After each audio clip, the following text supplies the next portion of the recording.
Oh, they coming in, Coach. They coming in.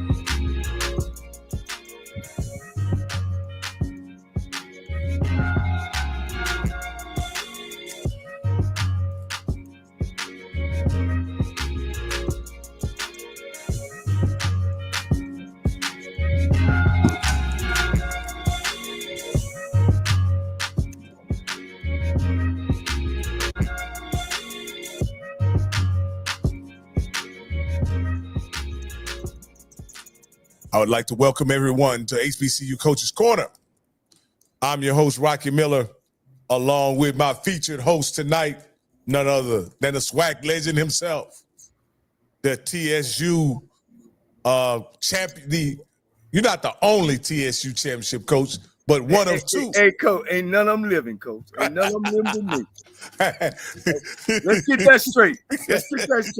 You was right. I'm the only one living, Coach. We ain't won a championship since '68 till I won one. All right, Coach. We're the only living. Let's get that straight. TSU championship coach.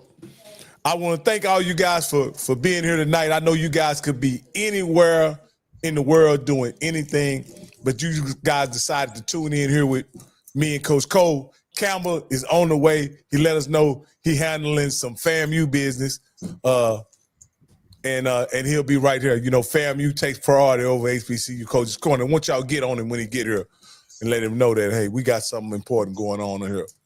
But with that being said, Coach, you know how we started off. Coach, how you doing? Man, I'm doing great, Coach, man. You know, always, man, the show is come on Tuesday, and we like to bring people in from all over, and you know, it's, you know, the news is spreading that, you know, we got a really good show, and we talk really, really good football. And, you know, definitely, again, you know, I started this show to, you know, put black product on, and of these head coaches and HBCUs, because sometimes we get a bad rap about, you know, how we go about the business, you know what I mean? And to be able to have these coaches, these head coaches come in and talk about who they are and their philosophies and all that good stuff, and their players as well. So, you know, things are working out, man. God has answered he answered a gift for mine that I'm able to do that. And you know me, I give you the shirt off my back, and it gives people a chance to know who I am and who's Rocky is and Bishop. You know, we talk real ball, we talk real things. And speaking of the Bishop, look who the wind blew in. Straight off FAMU business. He decided to stop by and bless us with his presence. Well, I think it's because he knows who we about to bring on. One of them Jacksonians, you know what I'm saying? Jackson State. He come with all the Florida A&M talk on his deal. You know, this Jackson State night tonight. Man, look, we fighting the power tonight, Coach. I'm saying, see, man, my man, if he from Jackson, he know exactly what that means. We fighting the power tonight, Coach. We got to let people know we ain't playing around. We got some heavy stuff going on tomorrow. Okay. Well, look, I hope it ain't no $300 million gift and a girl with rings on. And listen, here's the thing. Listen, if you think that's bad, if you hire the wrong president, it'll be even worse than that. How about that? Oh, wow. Come on, man. Hey, y'all going to have y'all next one. Will it be y'all first woman president that y'all about to hire? No. We've had one before, Elvira Mangum. She was president before Robinson. Man, Okay. Well, y'all, the way these male presidents doing at all these colleges, I don't know. Shit, the women probably need to step in and take over. Well, not this woman. We want qualified women, not this woman. Oh, I got you. Well, look, this is a show we gonna get going, man. I got another friend of mine, man. I actually had a chance as a young player to watch him play. And he's a Jackson State grad, and he's been around this business a long time, served in a couple head coaching spots. He currently now is the head coach at Lane College. I can remember, man, this guy ran all over Bishop. All I kept hearing, Stanley Conner, touchdown, you know, and that's when he played at Jackson State during the great years. And even though they're great years now, but he played up under W.C. Gordon, who we all know is one of the greatest coaches ever coached. My friend, again, the head coach at Lane College, Stanley Conner.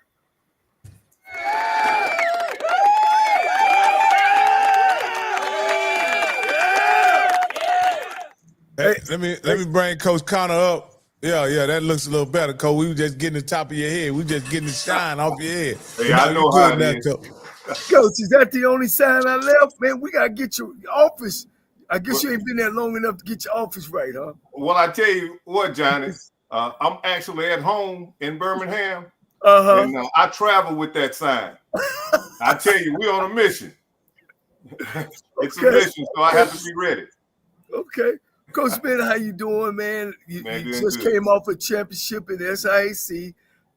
You know mystery that you coached at the University of, Benedict, and you've been around the conference, and you coach with a great and Sham Shade, who's been on our show 2 or 3 times.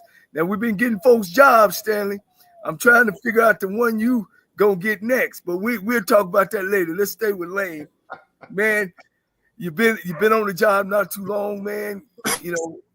Kind of give us a feel of, what you think, where you want to take the program, and where you are today. Well, I feel pretty good, Johnny, and I definitely like our chances. We've been out there recruiting, trying to build a quality program. And I tell you what, the city of Jackson has got a lot of good things planned. I'm very excited, very excited. John, I even have theme music. Uh-oh. That's the new thing now. That's the new thing. I got to give me some theme music on this show. Coach, they hadn't won, Coach, in a while. I think I had the last winning season. I got to throw that in there in 2007. My hat go off to Coach Brown. I'm pretty sure he did a great job. And what are some of the first things that you think you had to do to try to get you where you are now and where you're going? Well, our President Comer does an excellent job. Really understand the mission at hand and really trying to help me. We know right now the biggest concern that I have is our scholarship numbers, but we've been very innovative in what we're doing. We think we're in pretty good shape. I think we're actually ahead of the game right now. So again, not saying too much, the less you say, the less you have to take back. But to be honest, Johnny, I really feel good. Yeah, again, I remember my time there, and I didn't realize founded by Isaac Lane, who was a Baptist preacher, I want to say, and I just didn't know the history. But it has a lot of history. It's one of the oldest black colleges that we have, and I didn't know they had so much alumni support that they do. Have they displayed that to you? Or yeah. There's a lot, like I said, there's a lot of good things going on. The scholarship banquet that we had, it was a tremendous event, better than I expected. They really turned out. Again, the support has been great, and I just, I can't wait till the season gets started. Yeah. One of the things, is real dear to my heart. They had a great player there. I was fortunate of a coach, and I think that's why we probably won a lot. I was fortunate to coach Jacoby Jones. Yes. I'm pretty sure that you've heard about that. And, he had donated to school money, him and his mother. Have you had a chance to have that came up yet? Or is it y'all looking to maybe do some around his name? Because, he's the first. We're not going to forget about Jacoby. I was fortunate enough to work with Jacoby. I worked as a consultant at one time when he was a young coach. I actually worked with his mom for a couple of years at Miles. Okay. And of course, we had great conversation. So it was quite a shock, when he passed. I just started reflecting on little Jacoby. Used to hang around the office, playing video games. Just glad that I had a chance to, meet him, spend some time with him. So it was a, tough time. And we really still trying to support her and support his memory. Yeah. A little bit about Lane and Jacoby. He was the first player to get drafted in over 100 years of football. So I wanted to make sure I put that out. I got these guys, Coach. They good guys. Stan, tonight's your night. Of course, we might get into some other talks, but y'all guys go ahead. Well, Coach Connor, I'd like to start with give you the opportunity to kind of introduce who you are, where you come from, how you ended up on the HBCU scene, and just kind of share with us how you found your way to Lane College. Well, it's been a long road, long road. You know, my mind was set for somewhere else, but I'm glad I ended up at Jackson State. I think it was a blessing in disguise. It had its way of really developing me, bringing out the best in me. My times at Jackson, I knew I was going to be a coach, but that was my first introduction to real hardcore HBCU football. I really learned a lot. I really learned a lot about being dedicated to what you're doing and really the things that you have to do in order to be a champion. And that's been a part of me everywhere I've been. And Coach played from 80 to 83, and they beat the hell out of us. So my hat goes out to him. Oh, Johnnie, we kind of beat up on everybody those 3 years. That was 3 years in a row. Yeah. Oh my goodness! Talk your talk, then, Coach. Talk your talk. Coach, it ain't been 3 in a row. It ain't been 3 in a row in a while. You're right. Yeah. You're right. Now, Coach, one thing, Stanley, of course, Dion, we like Dion on the show. He's did a great job at Jackson State, but he had at certain times made some comments like stuff ain't never happened before. Because I think y'all won, 8, 9 championships in the 80s? Johnnie, I stopped counting. We won, 3 in a row. Then we had that mishap with Mississippi Valley. You remember that big shootout they had with Alcorn? Yeah. And then we came back and won 6 in a row. Yeah. Undefeated, if I should add that in there. Yeah. But my time at Jackson, we won 3 championships, went to the playoffs twice. So I think, we represented Jackson State well during that era. But there was quite a few wins. Every year was a draft party. We put a lot of guys in the pros. We probably have more Pro Bowlers than any other HBCUs. I don't know if people ever really looked at that. What you talking about? Probably more than 1A schools. Oh, yes. Yeah. Oh, yes. Tell us about Coach W.C. Gordon, man. I used to love W.C. Gordon. I was on the SWAC tour before. Did you ever get a chance to go on the SWAC tour? Yeah, that was quite about a bit. W.C. Gordon. And I miss those times. We used to sit around and talk, Chasm. I remember him quite well. He had a way of saying things. And a lot of people don't know Eddie Robinson was a real jokester. But he always commanded attention when he came in the room. But W.C. Gordon had his own way. And again, like I said, it was a blessing in disguise. The things that I learned from him. The biggest thing that a lot of people don't know or didn't know is when he would come by your room and open up the Bible and read some scripture. You never really saw that side of him until certain moments when he wanted to really talk to you. That WC, everybody was afraid of it. We'll cut, won't care, and watch you cry. So that particular time he came by my room, he said that WC also stands for will care. And I saw that moment at that time.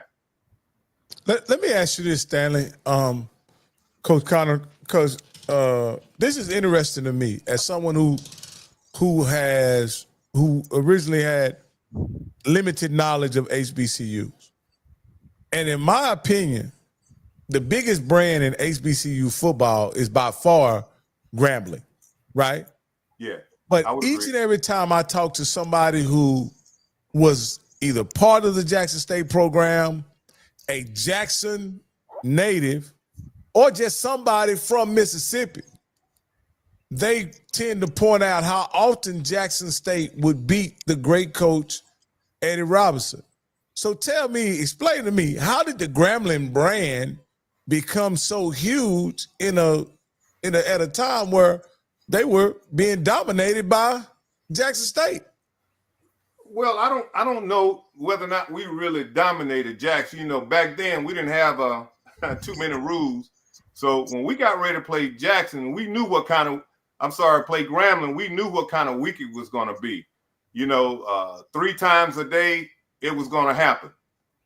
You're going to eat and come back and practice again. You're going to get ready during the summer if you were playing them early. You know, when you walked out and you saw Eddie Robinson up under the goalpost, you knew you were going to have a tough time that particular day. It never was an easy game when it came to playing Grambling. You knew you had to be at your best. So I can't say we really dominated. I guess, you know, I played in some games where they put it on us.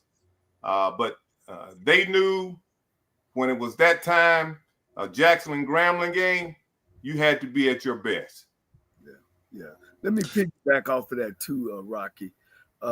Eddie Robinson, and we talked with Al Wash, how Eddie got with Al Wash and they stopped playing home games. They only would play 3 home games.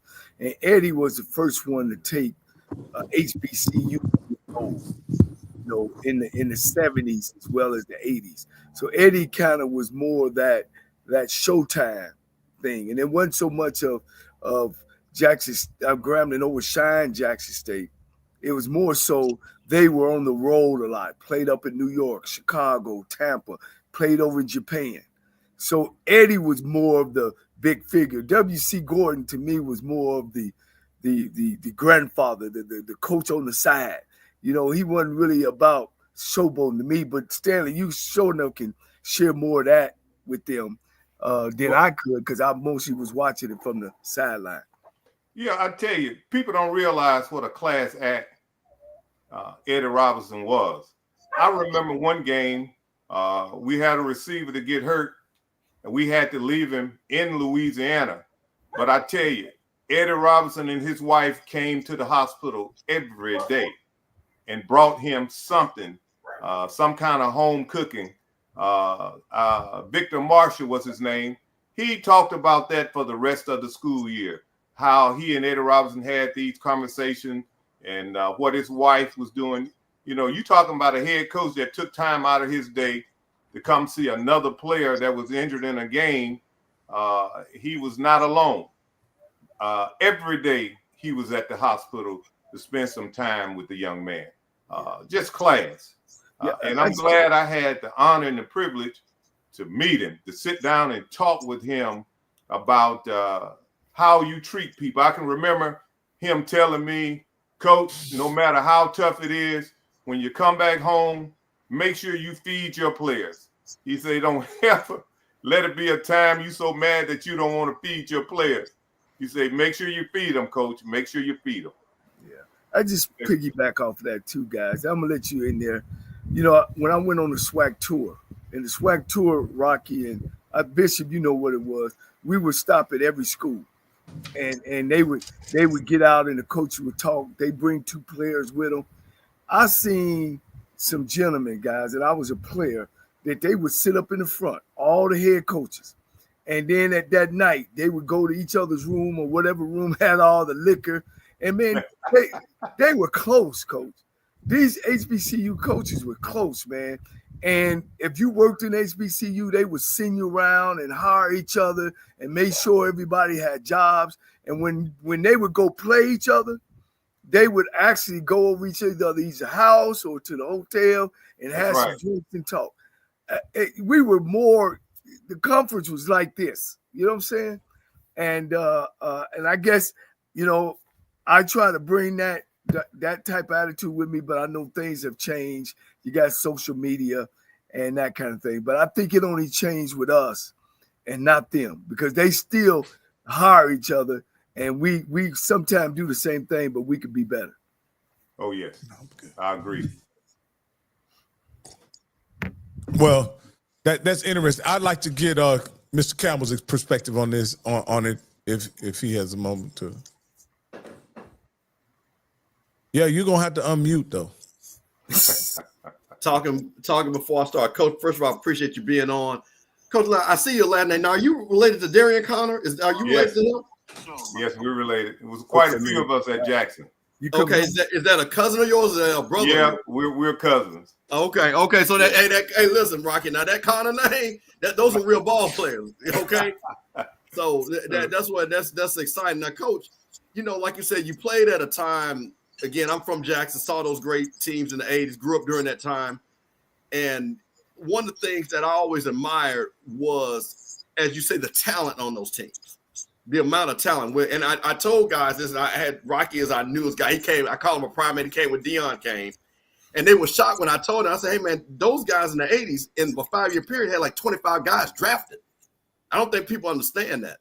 So with that being said, you looking at all the level of talent that you played around, who was the player that you played with that you said, hey, man, that guy was special? And one that you played with and one that you played against? Played with, I tell you, the guy that I always remember is Carl Roberts. He played in the USFL, played with Doug Williams, but Carl Roberts was some kind of machine. I mean, 6'2", 6'3", maybe 260, 270, but he was the meanest thing that ever put on a pair of shoulder pads. I mean, run like the wind. You got to understand now, he's an offensive lineman. And we would run that sweep or what have you. You can count on him being out front. I tell you, he was so tough. In the NFL, they wanted him to play linebacker. They brought him in to make him a linebacker. He was just that tough. But he was an offensive lineman that can run it, dedicated to the weight room. But you can count on Carl Roberts. I will remember him for the rest of my life. I've seen some good ones, but I remember Carl Roberts. Some players, I think Dent. I guess I remember Richard Dent. As a young guy, freshman, we got caught in the tunnel. I believe they was waiting on us. So when we came to practice that day, they were in the tunnel. And there it was. You got to think about it now. 6'5", 6'6", 6'7". And we were just as big. And I'm only about 5'7". So, I was in the wrong place at the wrong time. But you talking about scary. But Richard Dent was quite a football player. Now Rocky. Now, of course, I know Rocky knows who Richard is. Now, you're talking about, see, this is what, and Coach, I just want to make this point. You just named a Hall of Famer that you saw and played against. And that's the thing that, again, because things have changed, but that's what's so exciting when we bring people like yourself on, that was the level of talent you guys played every week. You literally played against a Hall of Famer every week. All the time. You talking about Everson Walls, Doug Williams, Mike Williams, Victor Hall, Jackie, Coach, all of them, and Jackie Walker. Yeah, Robert Brazil. Coach, it was crazy, Coach. Coach, I just 5'9". I was the holder. I would hold for the kick. And man, I'm seeing these big old huge men, but all I ever heard, Stanley Conner, touchdown. Stanley Conner, touchdown. Stanley was Johnnie, you may have had me confused with somebody else. Man, I was a role player. Yeah, right. Yeah, right. Okay, Rob. Hey, Coach Conner, in your coaching, so you were a running back not only at Jackson State, but you played also on the pro level. Can you tell us about where you played and your experience there? Well, actually, I was fortunate enough to play in the USFL. Didn't get a chance to stay around long. Marcus Dupree and myself, we had the same agent. So we spent a lot of time together and we, got a chance to know each other, talked about some personal things and, talked about that injury he had. And he really had already predicted that injury, as a matter of fact. But he didn't get a chance to have that kind of career that I was looking for. So had a chance to go to Canada, Ottawa Rough Riders, had basically the same experience, just getting a chance to prove to myself that I can play on that level was the biggest thing about that. you know. And so after that, I was really satisfied and knew that I wanted to be a coach. And that's when a guy named Jim Parker, just like Johnnie was saying, those guys took care of us. All we had to do is let them know we wanted to coach, and they took care of us. They found a way to hire us. You know, Jim Parker was the head coach at Alabama State at the time. You know, so I wanted to go back to Jackson, but Jim Parker told him, no, let him come on down here with me. And that's what I did. Spent some time with him, learned a lot of great things. You know, it wasn't GA, and back that time, you went to work. You had your own room. It wasn't just going, you know, picking up clothes. No, you had to coach. And that's what they made us do. And I really appreciate it. I thought it was rough at the time, but I really appreciate it. All right, Coach. So we got you up. We got you. We done went through your past a little bit. We done got you up to. We talked about how you got here, Coach. But you got a pretty big task ahead of you, Coach, there at Lane College, right? Yeah. As Coach Cole pointed out, the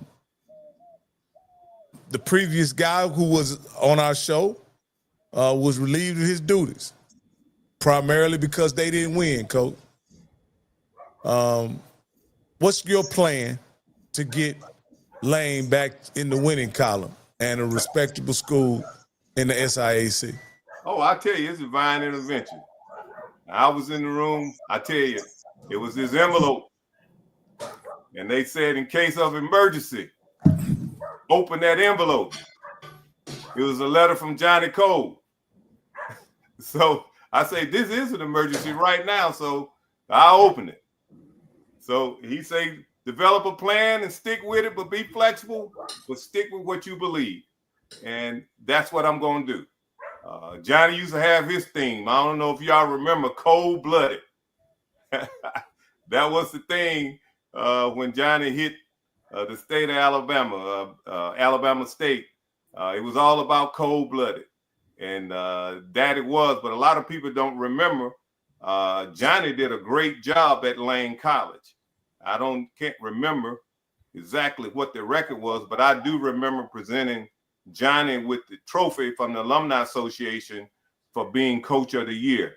That I do remember. He had a tremendous year, and I think he went on to Texas Southern and did great things there as well. But I plan to follow in his footsteps. Keep it exciting.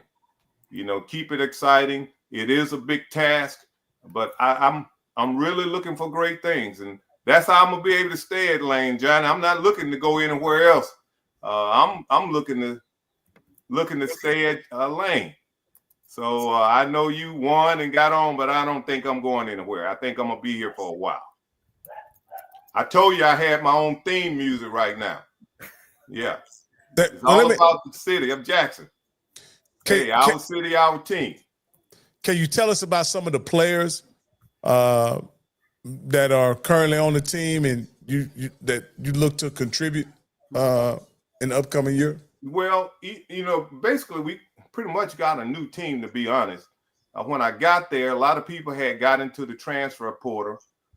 Man, I tell you, I only had about 3 offensive linemen, you know, so I had to be very innovative during the spring. So it's didn't look so good in the beginning. But again, you know, one of my strengths, or one of the things I consider my strength is recruiting. So I look for some of those coaches to amplify that and to get on board. So we really been trying to get out and recruit talent. So I'm just now learning my team, and that's why I can't wait till the fall to really see what they can do. But again, we looking for great things. Now, Coach, you're in a pretty competitive conference, right? But I want to give you some hope. Last year, there was a team that was 1-9. The year before Coach Teddy Keaton arrived, and he somehow miraculously got Clark Atlanta into the SIAC championship. Do you foresee that kind of turnaround happening for you guys at Lane? Well, Teddy came up short. I don't plan on coming up short.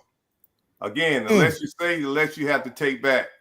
But Teddy and I used to have great conversations when he was down, but I knew he wasn't going to be down long. Again, you got to be a great recruiter, and that he is. He's a great recruiter, great motivator. So I knew it wasn't going to be long. He just needed time to get his players in there so he can exercise his philosophy. And again, you know, I want to do the same. And that's my game plan. Again, my eyes out are wide open. Operation Blue Dragon is in full effect. And I think everybody in Jackson, Tennessee can see what I can see. You know, there's a storm coming over the horizon. And it's all about Lane College. Yeah. So we're looking forward to that. Yeah. How much, because you've coached under some great guys, kind of share with us some of the things you've taken away from W.C. Gordon as a player. You've been under Parker. You've been under now the head coach at Alabama A&M, Sam Shade.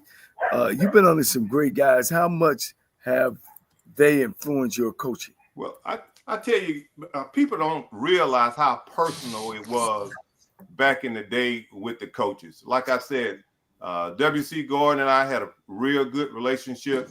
I knew his wife. We would have those conversations even after the playing days. Houston Markham, I tell you, one of the toughest coaches when it came to getting a team ready. If you made it through Houston Markham's camp, you had to be ready. Ain't no doubt about it. And those guys knew that. They knew if they made it through that camp. So therefore, it was so easy to turn that thing around at Alabama State. But it was all about the mindset that Houston Markham gave those guys, you know, and I really respect the influence that he had on me. I guess I spent more time with him than W.C. Gordon, but they were one and the same. They worked together in Vicksburg. I can remember the time when he would put me in the chair and say, okay, you make this decision. You know, you the head coach today, make the decision. And he was serious. You know, sometimes they would leave me there by myself and go to camps. I didn't understand why, but later on we talked about it. He knew I was going to be a head coach. So he wanted me to have that experience of running a team. And that was the best experience that I could have. I didn't see it at that time, but it actually gave me the edge. Cardell Jones was my position coach. He went on. McNair, set records. But Cardell Jones was my position coach. I knew he was going to be successful at Alcorn when he took the job. But all those guys did it the same way. You know, the old-fashioned way. They earned it. And I took that with me everywhere I've been. And I continue to do that here at Lane. We're going to earn it. We're not asking for anything. We're going to earn everything that we get.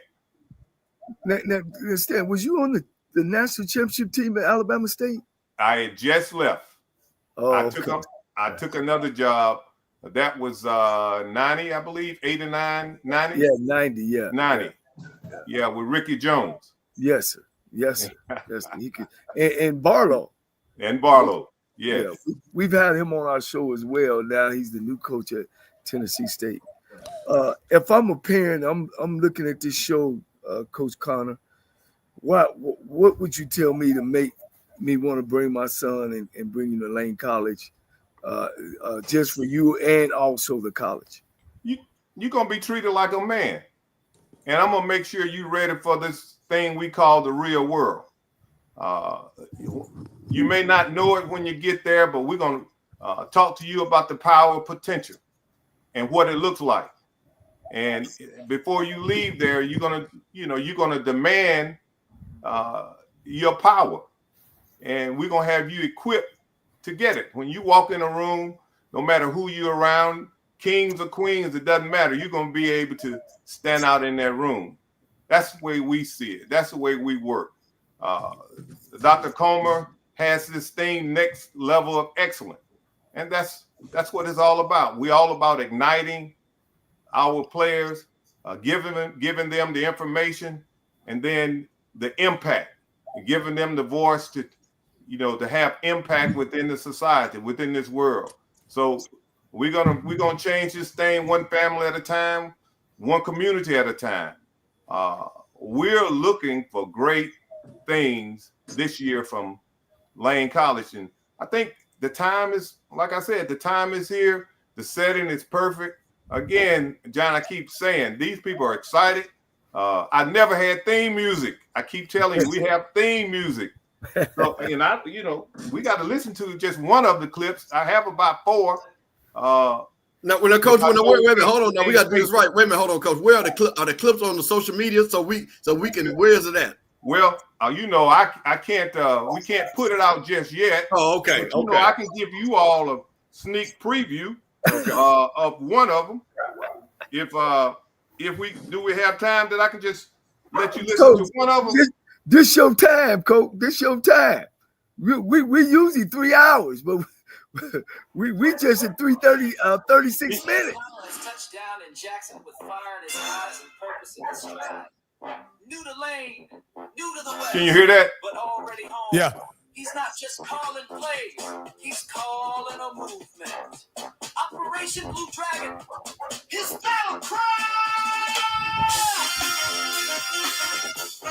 I see your head, Bob and Johnny. I like that. Hey, Coach. Sound like you're on a game show, Coach. A mission to awaken greatness, to raise Lane College football to its rightful throne. With no other college team in West Tennessee, the spotlight is ours to own. Every practice echoes with energy, every rep is a promise. Yeah, Dion Now, so Saga grind harder, continues play in smarter. Lane College. The Stanley Conner. home that Johnny built. Football, this is Lane rising, red and blue blood runs through our veins. We are the Browns, The Dragon. All right. That sounds. Oh, So y'all got it going, man. Hey, Coach. Somebody Let me asked ask you this Coach here. Connors, they asked, are you recruiting the northern part of Alabama? what was that again? Are you recruiting the northern part of Alabama? Am I recruiting the? The I can't get this thing. I can't get it to come off now. Everything's fired up. You were speaking about recruiting. Yeah. Well, we were recruiting all over. Okay. My big contacts are in South Alabama. I'm known in that area, but we've been recruiting all over.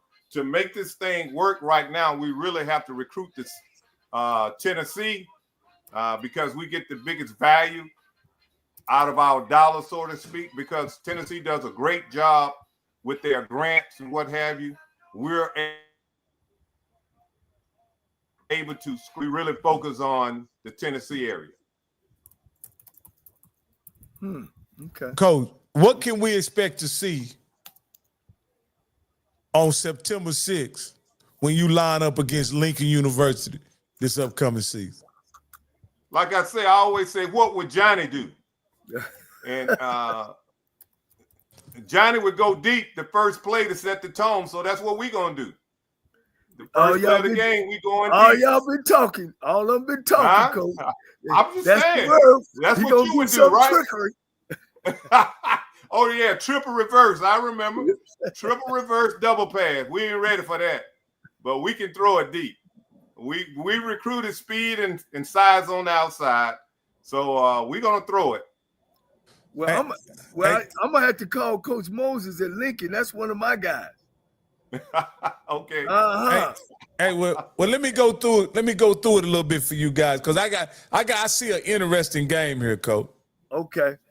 So we got Lincoln University. That's Coach Moses. That's your guy. Yeah. Then we've had the coach from Allen on the show as well. Really nice guy. We like him. But coach, on September 20th, you make a trip back to Alabama and play somebody you know very, very, very, very, very well. Sam Shade. Made in the Alabama A&M University, coach. shade. He got it made in the shade. Hey, one thing about it, Rocky, you gonna love that game because they're only gonna last about an hour because both of them gonna run pound the ball. You know, Johnny. Ain't no ball gonna be in the air in that game, coach. I told you, Johnny. Right now. Hey, man, we going deep. Now, coach, that's hey. Now you do know, coach, if you go and win that game, your good friend Sam Shade may not be there long, coach. Hey, look, I spent 12 years on the Hill. Yeah. I was telling Mac, I said, Mac, now you know up on the Hill is a little different now. You're gonna have a beat writer. He said, a beat writer? What do you mean? I said, that's the guy gonna be everywhere you go. So anything's going on, everybody gonna know about it. So you're right, it's a tough place. You know, they want to win. They expect to win. But I think Sam is gonna be up for the challenge. He does a great job. He has an excellent staff. They understand the game. They understand how to get a team prepared. So it should be a great contest. I know, you know, they have more scholarships than we do, but I promise you we'll be ready as well. It should be a good contest.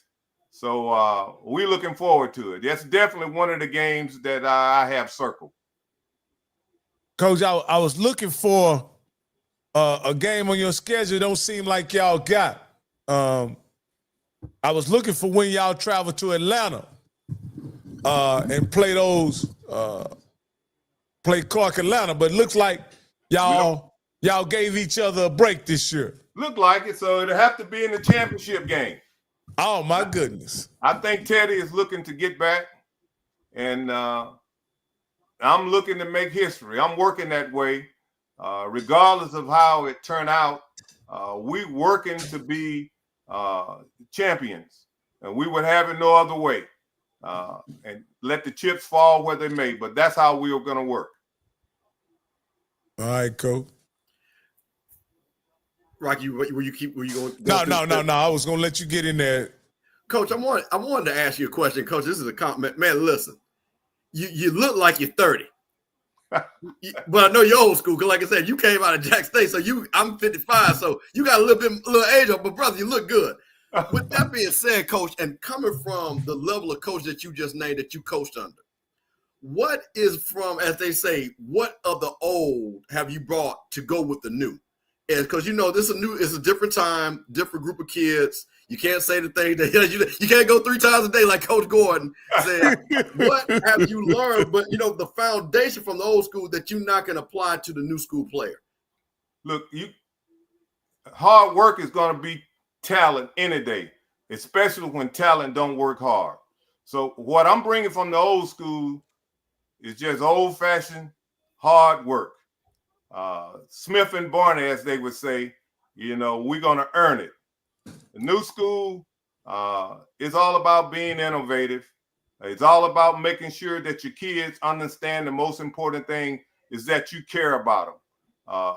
If you don't get that to your players, you're going to have trouble. They want everything quick, fast, and in a hurry. You got to be able to tell them when to slow down. But if they don't trust you, you got problems. They got to be able to trust you. They got to see that you care and they got to trust you. When you don't have trust, you don't have anything. So the biggest thing right now, we're trying to develop that trust, and we are working that way. We want them to be great, productive citizens when they leave Lane College. We really mean it about teaching them about the next level of excellence. But they got to learn the power of potential and how to get that power from their potential. Potential is nothing It's all about getting that potential into power and then owning your power, taking your power to use it for the good. And that's our job, to cultivate them through this experience so they will be great tax-paying citizens. You know, we got to have some taxes when we get ready to retire now. So if they don't get good jobs, we're going to be in trouble, Johnny.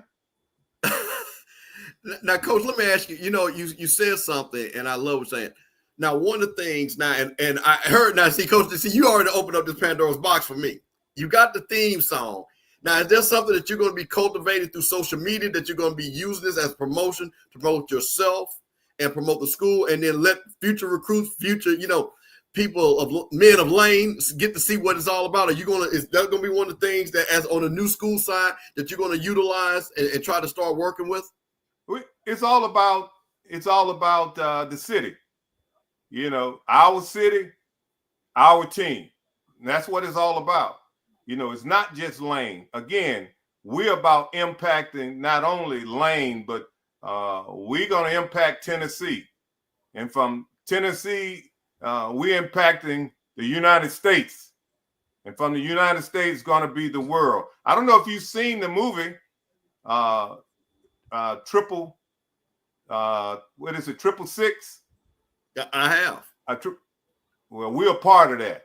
Okay. So Okay, Coach. It can be done, it will be done.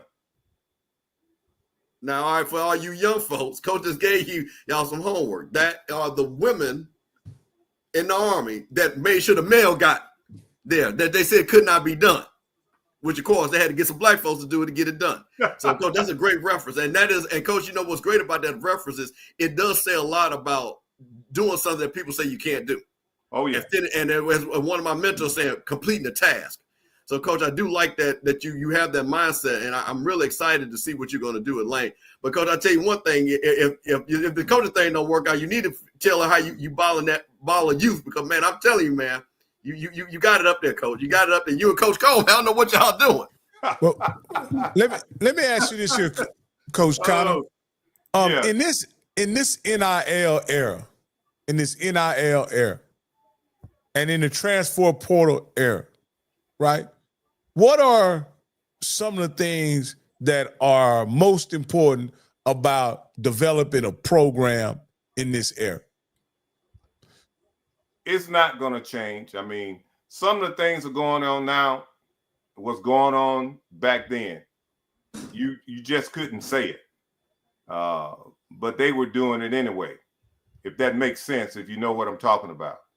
But we still going to preach the same thing. You know, Coach Markham, Houston Markham, used to always talk about, you know, you get a few pennies in your pocket and you think you're everything. But he would say, let's not talk about that. Let's talk about owning the store. So those are the things we used to teach and preach. You know, how are you going to become a professional? And we weren't talking about the NFL. We was talking about becoming a professional in what we were doing and how we had to get there. Again, it was all about recognizing our potential, but recognizing your potential wasn't good enough. You had to work that way. And it was all about treating people right, doing right because it's right to do right for no other reason. So, you know, we're not looking into the NILs. It'd be good to let those guys get that money because it started out that way. It was all about giving the kids an opportunity to get some of what they were building. You know, we were the ones out there playing. And I think, well, matter of fact, I know they deserve to be paid, but right now we can't govern it. We got to find a way to govern what we are doing because it's really getting out of hand. Again, the purpose started out right, but it's getting out of hand right now. We got to find a way to govern what we're doing to make it work. You know, this demanding so much money in high school, getting 6 figures offered to you to move from one high school. We losing everything that we've been trying to build, you know, when it comes to developing good men and women. That's what it was about. creating a person in society that can go out and create the biggest impact in their community. Education is still one of the most powerful tools. We can't lose sight of that. Right now, they don't realize the only way you can make the money, you got to keep transferring. So therefore, you're not going to get the most important thing, and that's your degree. Because in the end, you're not going to have any eligibility left, and you're not going to have any money to pay for your degree. So it's going to be counterproductive because we've lost sight of what we really was fighting for, and that was just getting part of what we deserve. But now it's getting out of hand, and we got to find a way to govern what we're doing to get this thing back on track. But at Lane College, we're going to keep the main thing. The main thing is about educating our student athletes. We're going to do that.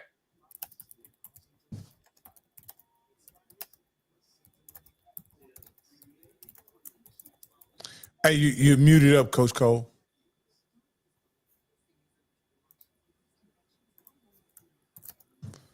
I can unmute you. I don't know how you ended up muted.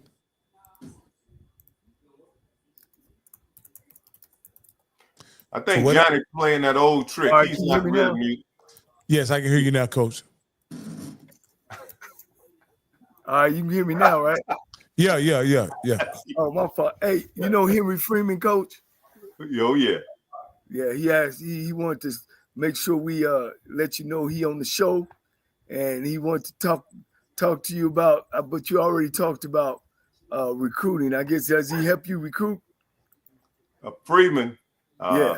Freeman was another one of those guys that did a great job recruiting. I remember, and Benedict, I just knew I had that game won. And Freeman ended up pulling it out. And then I didn't stick around long enough to get back at him. Johnny, he's one up on me. And we got to get both of y'all back because I owe both of y'all. We got to find a way to get you back, get Freeman back, because if not, I'm going to go to my grave trying to catch up. Now, Coach, when we was at Tennessee State, we was a machine, Coach. I think if we went back there today, we might score 4 or 5 more touchdowns. I heard that. Freeman's always been one of those defensive minds. And now Copeland's taking right after him. Yeah. Freeman is a great friend. I know he's going to do great things where he is right now. But it would be nice to get back. I think we need to try to get back, Johnny. Well, Coach, man, I don't know. I've got other interests, man, but you never say never. You know what I mean? When it's time in August, you get that green grass smell, man. So no, it never leaves you, Coach. It's just the right opportunity these days. You know what I mean? Yeah, I definitely understand. I ain't no young pup. I ain't sleeping underneath the desk and on the couch and staying over. I'm too old to start over, Coach. I refuse to start over. You got to exercise. You got to get out and walk. I do a lot of bike riding, Coach. And okay. I'm out here in Arizona now, so we do a lot of hiking and all that kind of stuff these days. Yeah, I'm looking at. I thought you were in California somewhere. I was trying to figure it out. Yeah, I'm close. I'm next to it, Coach. But man, you got my guy Moses Harper coming at Lincoln. Man, that might be a game I need. Now y'all go to them or they come to you guys? They come to us. Okay. But we go to A&M. Oh, wow. But the other game is Miles. They come to us for homecoming. So now, Coach, I got to ask you, some of the people are asking, and I got to ask you too. Let's talk about, have you decided what you're going to do offensively? I know the game has changed, from when we were coaching, we were more balanced. Then they went to more throwing the football, but I know what you like. Are you going to run the option again? Is that a secret, or can you tell us, your style on offense and your style on defense? Hey, I tell you what, when I was in Canada, I fell in love with the run and shoot. Okay. Miles Davis did a great job with teaching that offense. I had the pleasure of working with Kevin Gilbright, but I always thought I could make it simpler. And that's what I've done. I've made it simpler. And to be honest, Johnny, I combined the two. Okay. So I often ask myself, what would I do if I had the worst talent in the world? One thing I knew I could do was run the football. Whenever there was option involved, I could move the football. And that has hold true my whole career.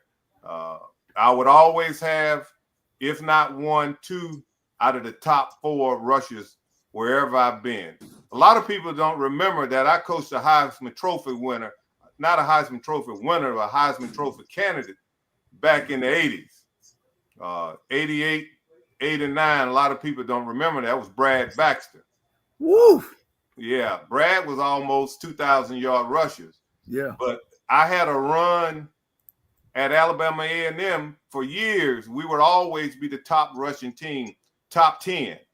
So you got to be able to run the football. That's a given. But you got to be able to throw it as equally as well. And then I think the run and shoot is going to give us that ability. But I was unfortunate. The other places I've been, I didn't really have the scholarships to recruit like I wanted. I had to make sure that the defense was set. Mm-hmm. Well, with President Comer giving me the opportunity to up my scholarships, I've been able to balance that. So we got talent on defense and offense. So, I got those big, tall guys like you had back in the day outside. Mm-hmm. And that quarterback who can throw it a mile. So we're going to combine the two. So between the two, we're going to find a weak spot. And that's how it's going to roll that game. We're going to find out where you're not prepared, and we're going to go from there. Yeah. And, looking at the spread, and you could appreciate this, Coach Conner, it ain't nothing but option game. You know what I'm saying? It's not, don't block the backside tackle.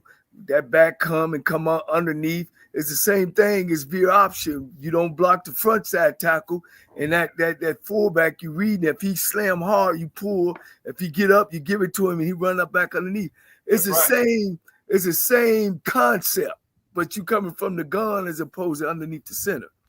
Right. Some people think it's man, this is the new stuff. But really it's not.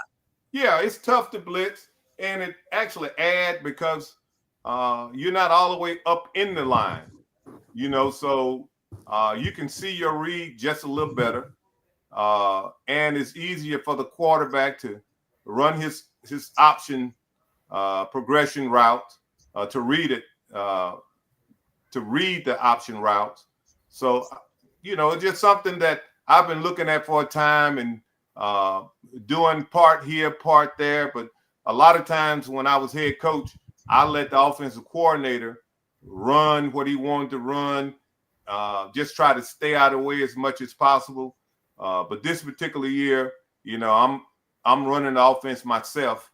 So I'm going to do all the things that I thought I could do. We're putting it all together right now. So I guess that's another reason why I'm excited. I think we're going to have a pretty good game plan. We just got to be the best at what we're doing. And we're going to get that done by hard work. We're going to work hard. We're going to do the things necessary to get ready. We don't have any excuses. Not trying to talk much. Again, I believe in the less you say, the less you have to take back. But Johnny, I am excited about what's about to happen. I've always, had this envision, when the rabbit got the gun, it's a whole nother game. And right now, you can call me Peter Rabbit, Johnny. Because the rabbit got the gun. And it ain't no fun when the rabbit got the gun. Yeah. Used to be old mascot, Rocky, named Peter Rabbit, older gentleman. I don't know what was his status, but he was able to travel. Cam was always one of them at HBCU that just hang around the program. Hey. You be like, where he come from? He ain't got no degree. You don't even know where he live at half the time, Rocky. But he show up, he get on the bus, he had practice every day, and usually equipment manager, and that was Peter Rabbit of Alabama State. You have them everywhere, though. You have them everywhere. And it's me now at Lane College. I'm Peter Rabbit. Coach, so defensively, let's talk about defense now. I know you're going to be all over on offense, I see right now. What about on the defense side of the ball? Well, Jarrell Coleman, he coached there last year. Spent a little time at Tennessee State, but he's a Bethune-Cookman graduate. Does a great job in recruiting. I thought he deserved the opportunity to run his defense. Had some great high school experience. I thought he had a good approach to what he wanted to do. Great way of teaching. I'm excited about, the defense. We got some former head coaches over there with him. We have Dickie Brooks, a longtime SWAT guy, Joe Carter, and some new guys, Larry Bailing, which played for me at Benedict, to get that young flavor over there. But, we have some veterans on defense, and that always play great dividends. I know you and I talked back last year when you made the comment about our staff, but we had a veteran staff. Yeah. So it wasn't very much that we didn't see or haven't seen. So when times got hard, we were able to keep our group under control. It's just like with Ruffin. Ruffin had the same makeup on his staff. So when we were 0-5 that year, we didn't blink. We kept it in the middle of the road, and then all of a sudden it turned, and we ran the table, and we won the championship. That's what veteran coaches allow you to do. So Jarrell Coleman is going to be our defensive coordinator again. He's been around a while, been Kentucky State. So I think he's deserving of his opportunity, and right now it's his show. And I know he's excited, and I know he's going to do a good job. Coach, let me ask you this here, Coach. How many coaches do you have on your staff? We have, including myself. Did I say Jarrell Coleman? What did I just say? You said Coleman. It's Cogman. I'm sorry, and I apologize if he's listening. I don't know. Johnnie Cole got my mind all mixed up, but Jarrell Cogman is his name, by the way. But and your question was how many coaches do you guys carry on staff? Well, right now, including myself, we have a total of 9. Okay. So that was one of the things that the president and I talked about, and we talked about that in scholarship that we thought was very important. And he's trying to give me what I need. He often tells me, give him a chance. Don't just say what Lane can't do. To talk to him and give him a chance to see can he get it worked out. And that was one of the things that he did right away. Well, I can tell you now, you guys have came from a long way from when I was there. I was there from 05 to 07, and we had 7 scholarships. And on the Division II level, you can have up to 36. And now you're up to, what you say, Coach, 29? 27. 27. That's extremely well. It seems like they're making a commitment. Oh yeah, to the football program. Oh yeah, again, but his staff, like I said, has helped me out tremendously. He has a great group working with him. They come up with innovative ways for me to improve that, and that's what I can appreciate. They're all in. We're not sitting around talking about what we don't have. Trust me, that's not what we're doing.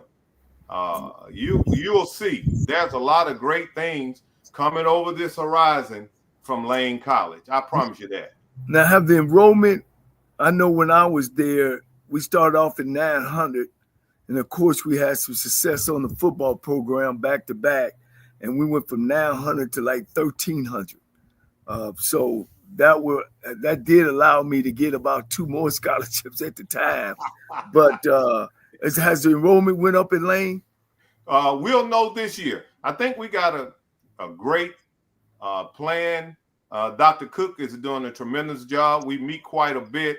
I love his plan. I love the way they are going about doing things in the admission office. I know the numbers will be up. That I can tell you. But the end result, I don't know. But if we continue at the rate that we are going now, I know we'll have record enrollment. And normally when you win in athletics, enrollment does increase. So we're looking for that same effect. And that's one of the reasons athletics is so important. It drives enrollment, So I know the role that we're supposed to play. And again, it's part of that theme of igniting our players, our students, and informing them. It's a part of that respect and a part of that role that we need to play on campus as well, as leaders. And I think that's going to add to the Lane College experience. Yeah. Man, I see you got a little Lane shirt on, don't you? Let me see the logo on there, Cole. Y'all changed my logo? Oh, no, that's old school. No. Okay. Yeah. Okay. Hey, this is the new Lane. Okay. That's the new Lane. They always have beautiful colors, Coach. That red, white, and blue, that's I don't know why I fell in love with this blue and white. I think Derek Burrows changed this. I don't know. It's divine intervention or something. Red, blue, and white. Now, who could have thought of a better color? Pam, what do you think about that? Yeah. No, the colors were real nice, Coach. Real nice. Now, Coach, I think I heard him say, what did you just say? I just asked you, could you appreciate the colors? Red, blue, and white. That's all. Well, Coach, I do appreciate them. We always know that orange and green always has a certain feel to it. You know what I'm saying? But there ain't nothing wrong with that. Kind of remind me of them JSU Tigers a little bit. You know how they y'all. So Coach, you're right at home almost with that now. Oh yeah. Absolutely. Oh yeah. Now, Coach, what is your furthest road trip this upcoming year? I think we're gonna play in New York. We're gonna play Central State out in New York. I think that game has been settled. And one of the classics out there, I think that's gonna be the longest trip. Okay. But of course, we will be flying out there. We won't take a bus. And I think eventually we're going to play Edward Waters again. The way they have it set up now, it's like every other year or every 2 years. So Clark will be back on the schedule. So, we'll go back to Atlanta. We don't play Benedict this year. So in a couple of years, we'll go back to Carolina. So right now, the longest trip would definitely be Central State. Okay. Coach, let me ask you a question. As you're building your team and you're looking, and so much is with the portal now. You saw what you guys did at Miles. You know what I mean? What is your philosophy? Are you looking, hey, there's some great high school talent? Are you looking to bring guys that's looking for opportunity? Are you looking for guys that's on the level and you're just trying to get them to move over to come to your program? What is going to be your recruiting philosophy? Well, there's somebody for everybody. But I think it's important that they want to be at Lane. I really don't. I'm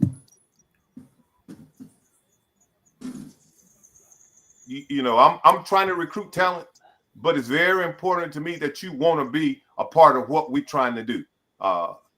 And when I send you the scholarship, NCAA says 7 days. And if I don't get it back in 7 days, I'm not going back. I think it's important for them to want to be where they are.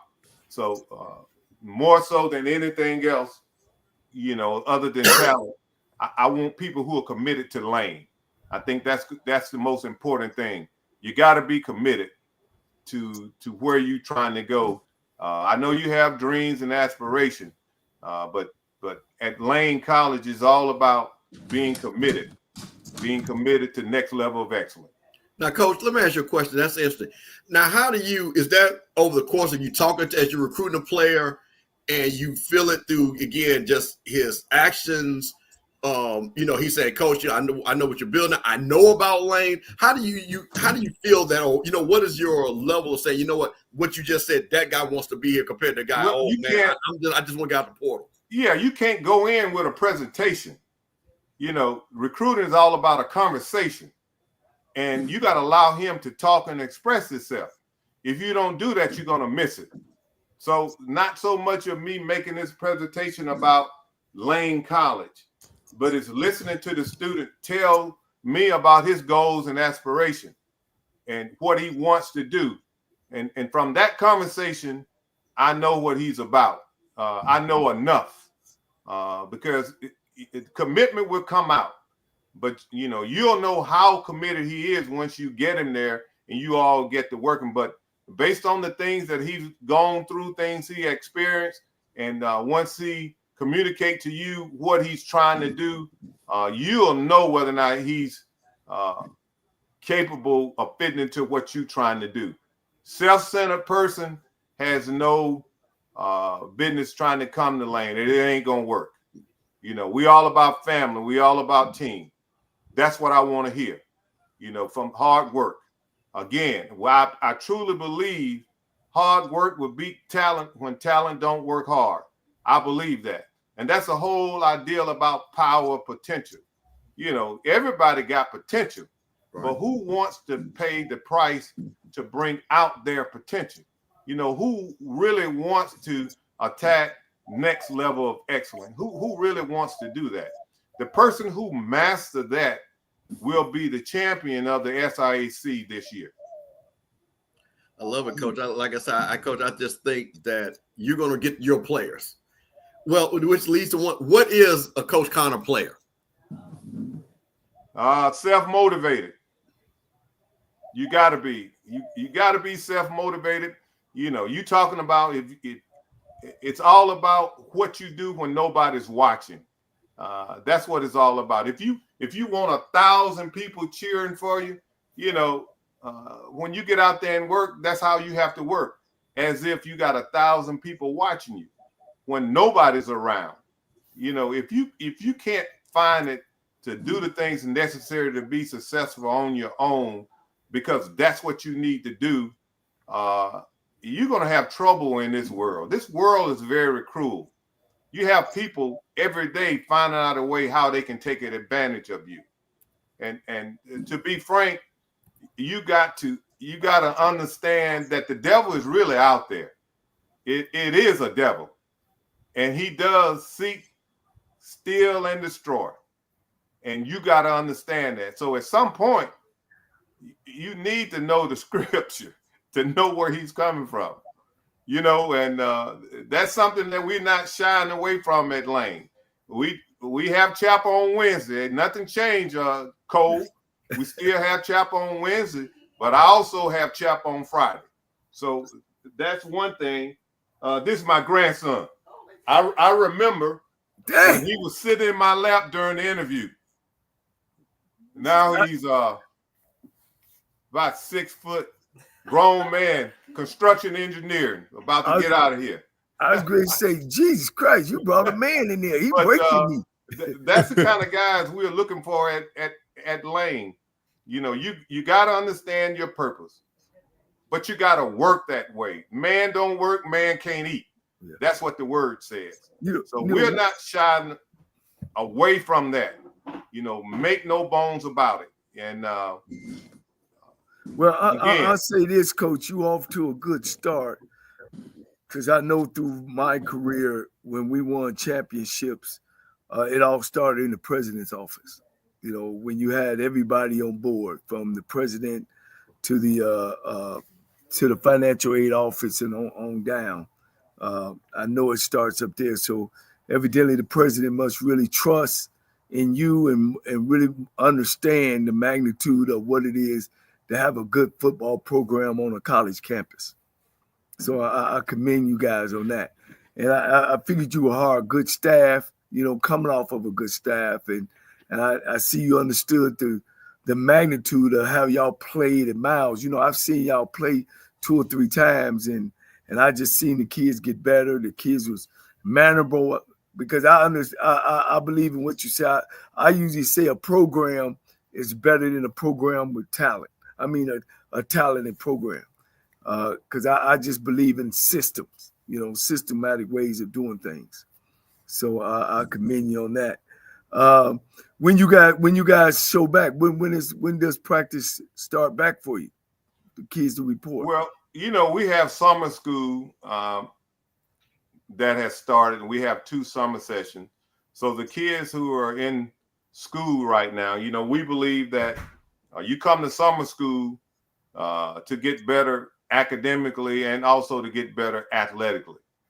We don't believe in coming to summer school to get eligible. That's another philosophy that we have right now. So we're going to get started right away. Those kids who are in summer school, the strength and conditioning coach is going to take over. Bigger, stronger, faster. There's no way around it. So we're going to get that in. But of course, the rules are still the same. 10 days before the first day of class, that's when we'll bring everybody else in. Let's switch gears for a minute, Coach. You played on that higher level. You know what it is to be a Canadian League football player and a professional athlete. The big thing is about Shador Sanders. What's your take on that? Him going so late and all the fixings around it. Well, back to Bro Rabbit. Bro Rabbit told him, please don't throw me in the briar patch. He just kept saying it. So when they got a chance to catch Bro Rabbit, they threw him in the briar patch. But little did they know that's exactly where Bro Rabbit wanted to be, in the briar patch. He was at home. Shador Sanders is at home. You just motivated him to take it to a next level. It's all about legacy to him. But you have just gave him the biggest shot in the arm, because you're really telling him that he's not a first-round quarterback. But trust me, he doesn't believe that. So now you just gave him all the ammunition that he needs to work at that level. So I think you did him a favor. Yeah, because I got hit with that question a lot, and actually I said that's the best thing to happen to him, because when you look at his career, he's always been a underdog, but take his team to the top. He did it in high school. Of course, he went to Jackson State. Then he went to Colorado State. He's to me has the it factor. You know what I'm saying? And so, like you said, I think you said it even more gracefully than me, that they just lit another fire in that kid. You know what I mean? And he's a focus. That kid is a football player. You know what I'm saying? And he bought into his dad 100, and probably to his fault. We can mention that. Probably to his fault. Oh, yeah. But I think he'll answer the bell. I definitely think he'll answer the bell. And right now, his jersey is the most sold rookie jersey right now. He's watched the most on social media. I mean, he's number 1 in all the areas. You know what I mean? So, time will tell. Time will tell. What about you? What you think, Rocky? Well, my deal is this, man. I think they took an opportunity to humble a very proud family. Yes. The kid, whether you can talk about measurables, you can talk about whatever you want to talk about. But on Saturday afternoon, when that ball is kicked in the air, he was undeniably a baller. Right. That's and right. if that same kid last name was Brock. anything else other than Sanders, I believe he's not as famous. He's not as famous, but he's surely drafted before the 5th round. He's not as famous. Now, if his name is Shador Miller or Shador Conner, but he's definitely drafted before the 5th round based on his ability to play the game of football. He does everything you want a quarterback to do above the shoulders. And yeah, he's just okay physically. But I'll say this, there's been a whole bunch of first-round draft pick white guys who are just okay physically, but they rave about their game above the shoulders, and they still manage to. You got to remember, Todd Marinovich was drafted in the 1st round. Man, I could go so down the list. So many guys were drafted in the 1st round who had a much less impressive resume than Shador Sanders. And so was he treated fairly? Absolutely not. But to his point, to his father's credit, he's not chasing money by coming to the NFL. What he's chasing for is to carry out that Sanders name and he's chasing greatness. And that, to me, in my opinion, that's far more powerful than anything money can provide to him. Mr. Campbell. Well, y'all know I'm on the opposite side of this. I'm giving y'all, and again, I know what happened. I talked to scouts. I'm sorry, I'm just on the opposite side of it. And I'm going to look back at Coach. And Brock, you holler out Tom Marinovich. Tom Marinovich was 2 inches taller, had a big arm.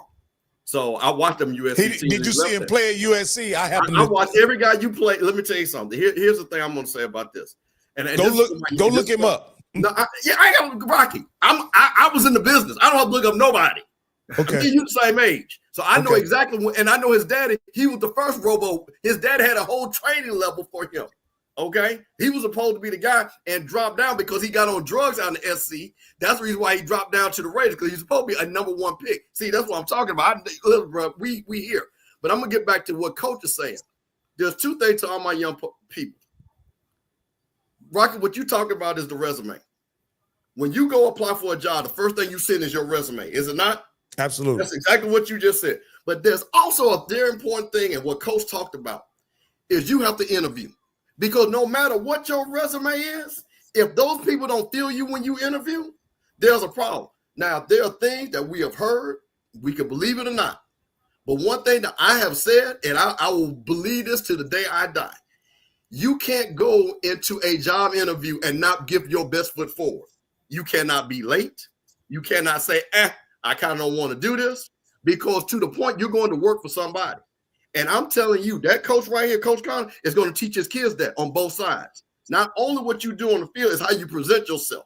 So while I'll agree that should he been a 5th rounder, man, probably not. But like I told you, and I shared things with both of you all of what Scout said. And these were HBCU guys that were in these rooms that were disappointed of some of that. So for me, I kind of got to split the middle, because I get concerned because, again, when we say that, because there are a lot of black quarterbacks that have to work hard, that have to do it both ways. And while I understand why you're saying the white quarterbacks, I'm not going to argue that point. Matter of fact, Mitch Trubisky is a perfect example. Mac Jones is a perfect example. So, but here's the thing about it. What's crazy? Those guys are still bigger than Shador and have bigger arms. But compared to the guys that the black quarterback that had the equal talent, they were not as talented. And see, that's where we can't get confused either, because I can show you black quarterbacks that were of equal size and talent. Okay, I can't take a guy that is 6'3.5", got a rocket arm, and say Shador is better than him. I can't do that. I can't do that. So that's just, What was the kid that came out of Florida State? You'll be familiar with this. The kid, his wife works on ESPN now. I can't think her name. Christian Ponder. Yeah. Ponder. But see, again, I'm going to say this again. There's 2 parts to this. And, Coach, I know you're going to do this with your players. There is a resume you submit, and there's an interview that you have to do. So, Rocky, would you submit to this from what you heard and what you said? Do you believe he did his best best interview. No. So let me say this. You got to understand, Shador is the first quarterback in NFL history to be drafted and not take the Wonderlic. He didn't take the Wonderlic. And tell him Now, what the Wonderlic to is. his point, his daddy didn't take the Wonderlic either. But his But his daddy daddy was, ran a but his dad 4.2 was an all-time great. This is why we can't do this. See, you can't see. You know what? Listen, man. His dad was a consensus All-American. Listen, 2 years in a row. Listen, women. See, this is what we even cheat. No, I'm not. What I'm saying was an is, all-time great athlete. no, I wasn't saying it. I wasn't saying it for the reason that to say Shador was equal to his father. I was saying that his father had a blueprint that he abided by when he went to the draft point. And to Coach Conner's point, he maybe followed his father's blueprint to a point. And based on the position he plays, his measurables, right? He wasn't afforded the grace that his father was given. Well, his father didn't need no Rocky. His father didn't need. See, Deion Sanders didn't need no grace. Okay, They could have held it against him that he didn't interview. No. See, this is what They could have held it against him. No, because this goes back to the point. They don't. If you got the size of speed, listen. Everybody remembers what's my guy that was a quarterback that got drafted by the Raiders. That played for LSU. Jamarcus Russell.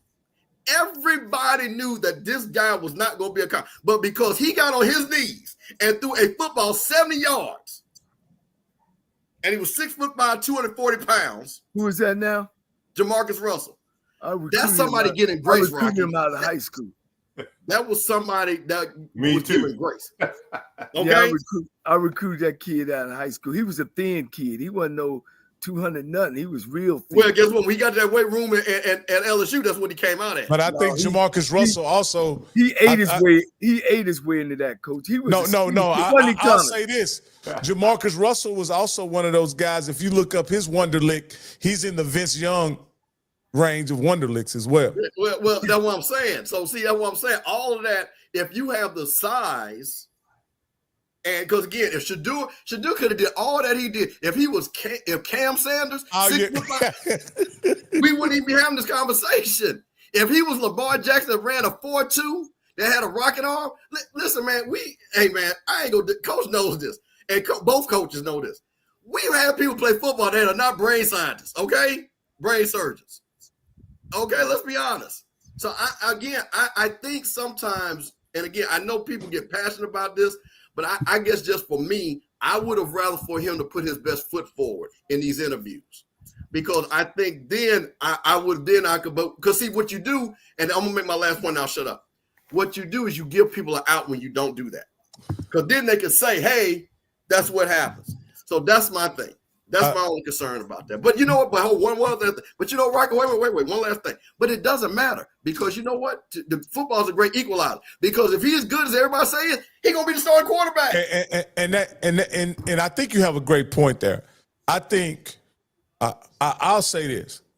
The Sanders family didn't take the draft process seriously, right? I don't think it was about their seriousness of the draft. I think they misread the draft. They were reading their clippings, you know what I mean, and picking the team that they wanted to go, and it wasn't there. You know, the numbers wasn't there. You know, his vitals didn't add up. What you think, Coach Conner? You the Lane College NFL Dragons, and you know we putting you in your war room, and you got a kid that everywhere he's won is great, and that scenario. I mean, I'm throwing you what you say. I'm throwing you in the brothel or the weed or the briar patch. Yeah, we ain't gonna throw him in the brothel. I'm old country boy, guy. I'm a country You got boy. a quarterback coming there saying, "No, coach, no. We don't want. I want us to throw the ball over here, and I'm gonna come in there." And then before he left, he did you like this, and he had a big jewelry ring on it. And he say, "No, I'm not gonna come to you. You got to come to my senior day. I think, to be honest, I really think it was all about making sure he understood this is the good old boy network. We still run things. If that makes sense to you. I think that point had to be made. And I think they made that point. Regardless of the scenario, regardless of how you painted it, had it figured out, I wanted to make sure that you understood. This is our ball game. There you go. So, and it is. I mean, just be real about what we're talking about. They run that show. They do. You can say what you want to say. Whatever they want to happen will happen. We've seen it. I mean, I've seen a little bit of everything in my tenure. Even from when you're told you need to lose some games, and now you let that be known, and now you can't come back to the good old boy network. That just shows you that they're still in control of it. Whatever they want to happen will happen. Whatever they allow, they will allow it. They still run that show. And to forget that, I think is a mistake. Just to piggyback let me piggyback off of what he's saying for our audience about NFL and pro teams, period, across the board, across the sports. When they see that their season is at an end, it's about draft choices now. So they'll tell their management that they don't want, don't win games so they can get a chance to be the next first round draft choice. But go ahead, Rocky.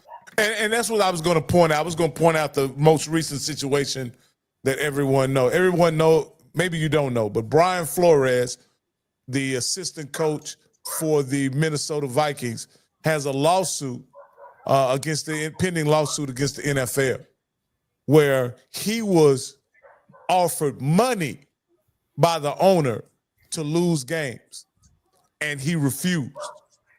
And of course, as we all know, at the end of the season, he was let go because he won those games that the owner asked him to lose. Yeah, that's a true story. Yeah, and so what he's saying is the agendas of the owners sometimes supersede winning or anything else for that matter. Or in this case, would you talk about Shador? What's good for the bottom line? Because I think there are teams that could have drafted Shador that he would have been good for their bottom line, as Cleveland is finding out. But again, they elected to take a hard line, and I hope the young man gets a fair shake to fulfill his dream to become an NFL quarterback. And once he gets on the field and gets an opportunity to play, we'll see what he can do. That's all he can ask for, because the game is decided in between the white lines. Yeah.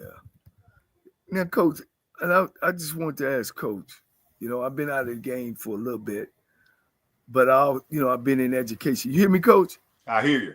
Okay. I've been in education now 13, 14 years, coached in high school, coached on Pop Warner and stuff.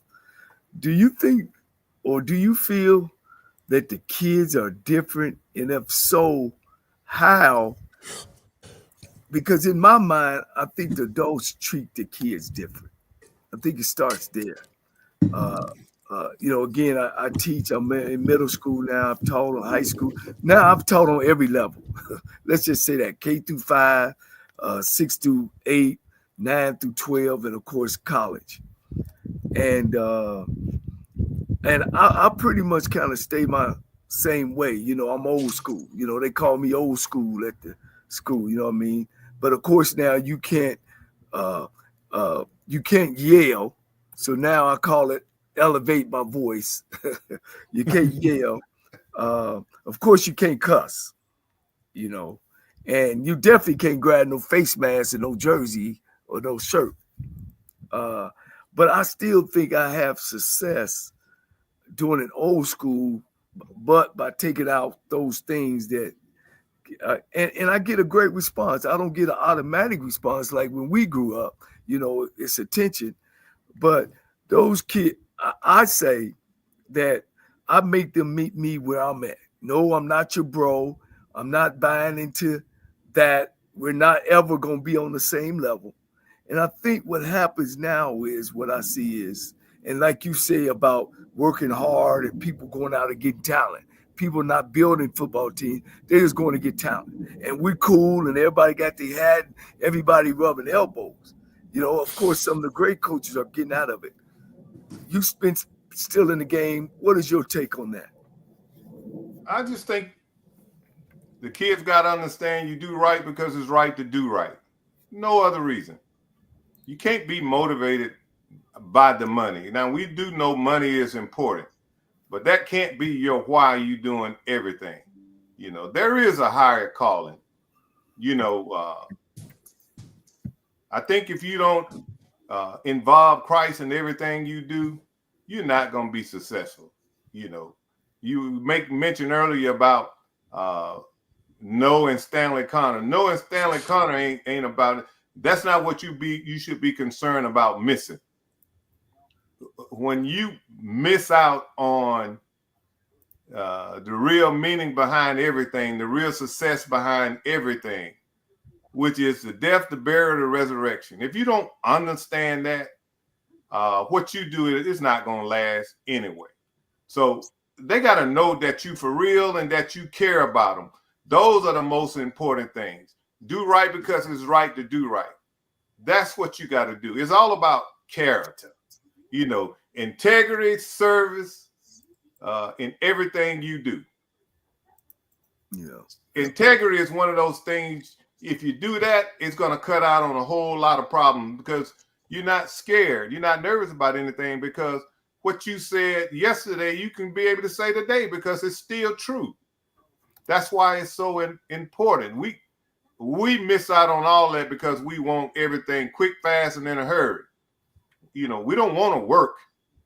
So that's what that NIL does to you.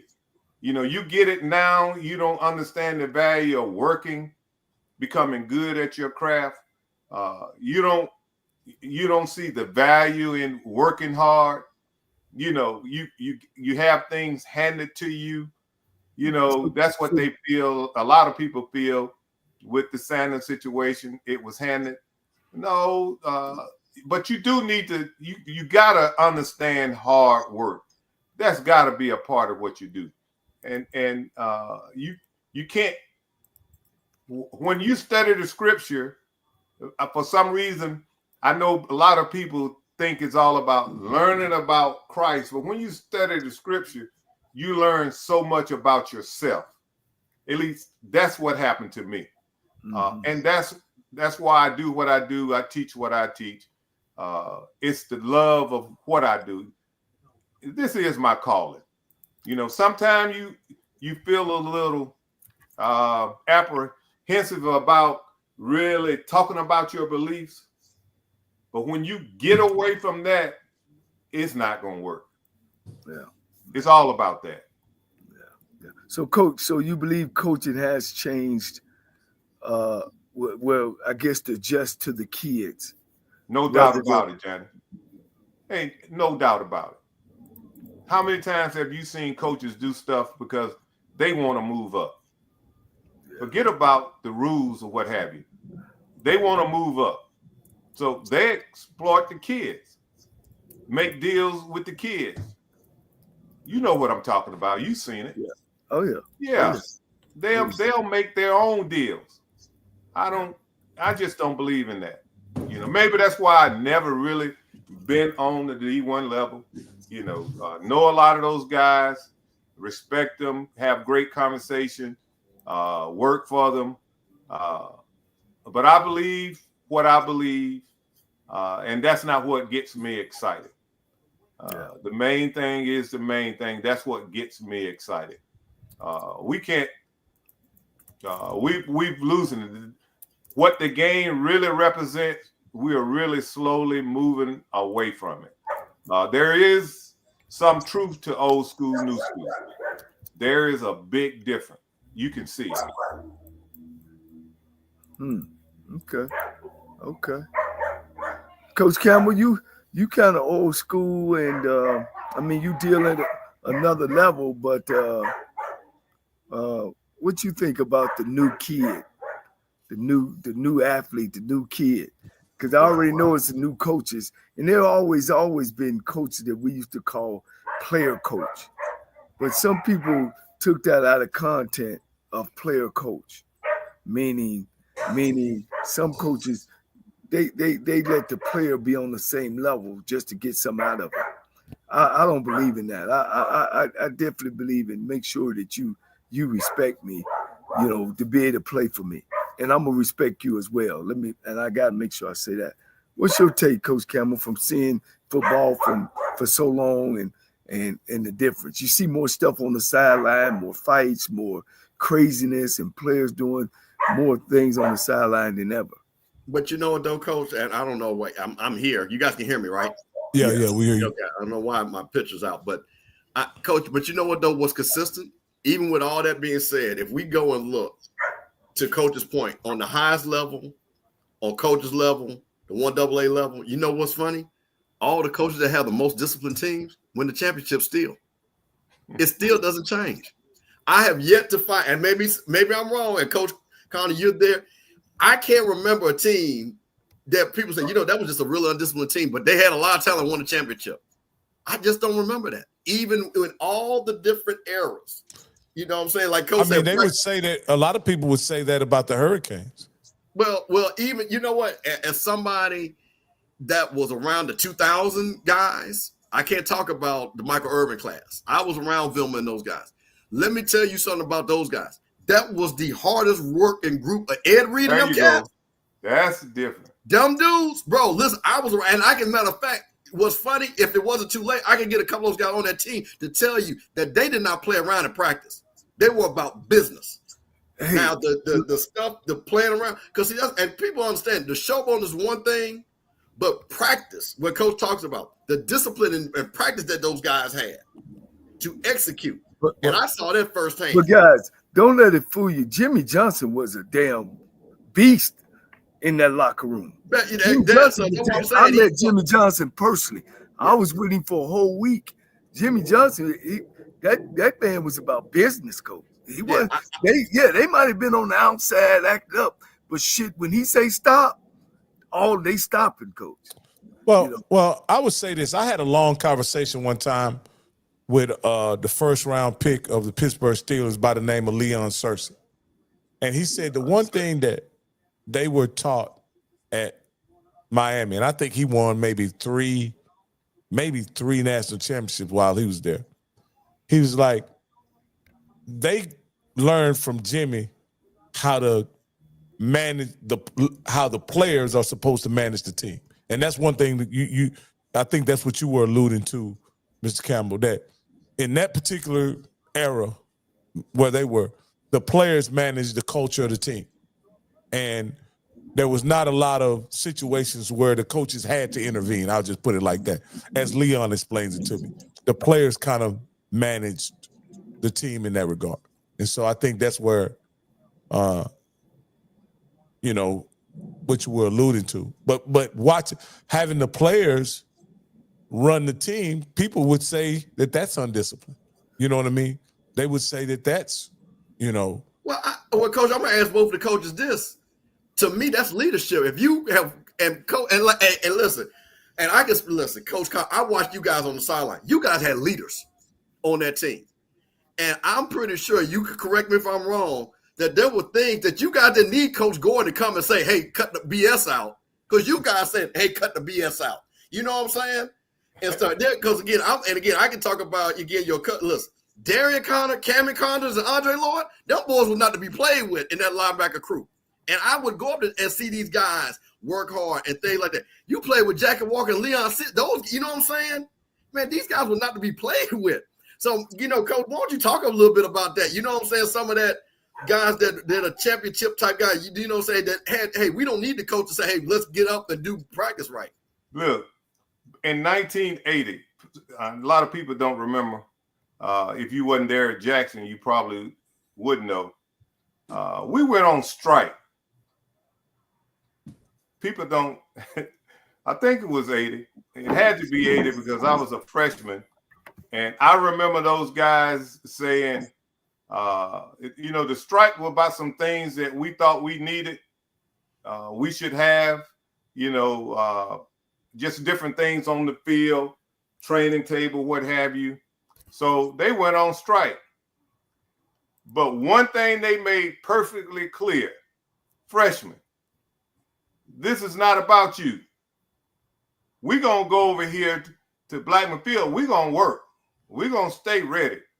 You all better show up to practice and you better be on time. But we ain't coming.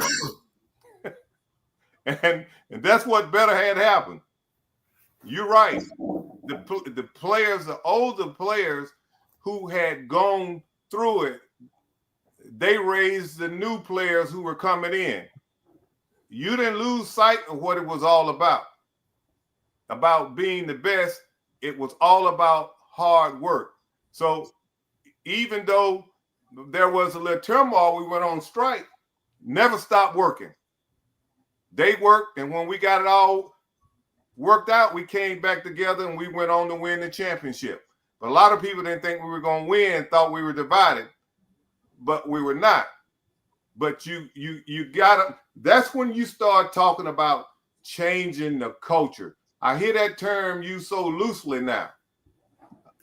But changing the culture, when you come in, you see how things are ran and how things are done. You either get in line or get gone. It's no in between. It ain't no lukewarm. You're not straddling the fence. You either gonna be good or you're gonna be gone. And that's how it was at Jackson State. Everybody understood that. See, Coach, and you just said the word right there, and Coach, I think, listening to yourself, you being a player and you being a coach, I think really what you're saying, and which I know you're going to do, is are you going to create a winning culture that's going to sustain even after practice, as you say, in the dorms, in the classroom, when they leave Lane, the culture of Coach Conner and Lane of being champions and winners on and off the field. See, that's such an important word right there, Coach, which I just think that we miss a rock. I think that's what, to me, I've always seen it's two things. You have successful coaches that no matter what era, they are able to put this culture in to be champions. And it's passed down to the players, because then the players, as they say, each one teach one. That's and it keeps going on. Now it has changed.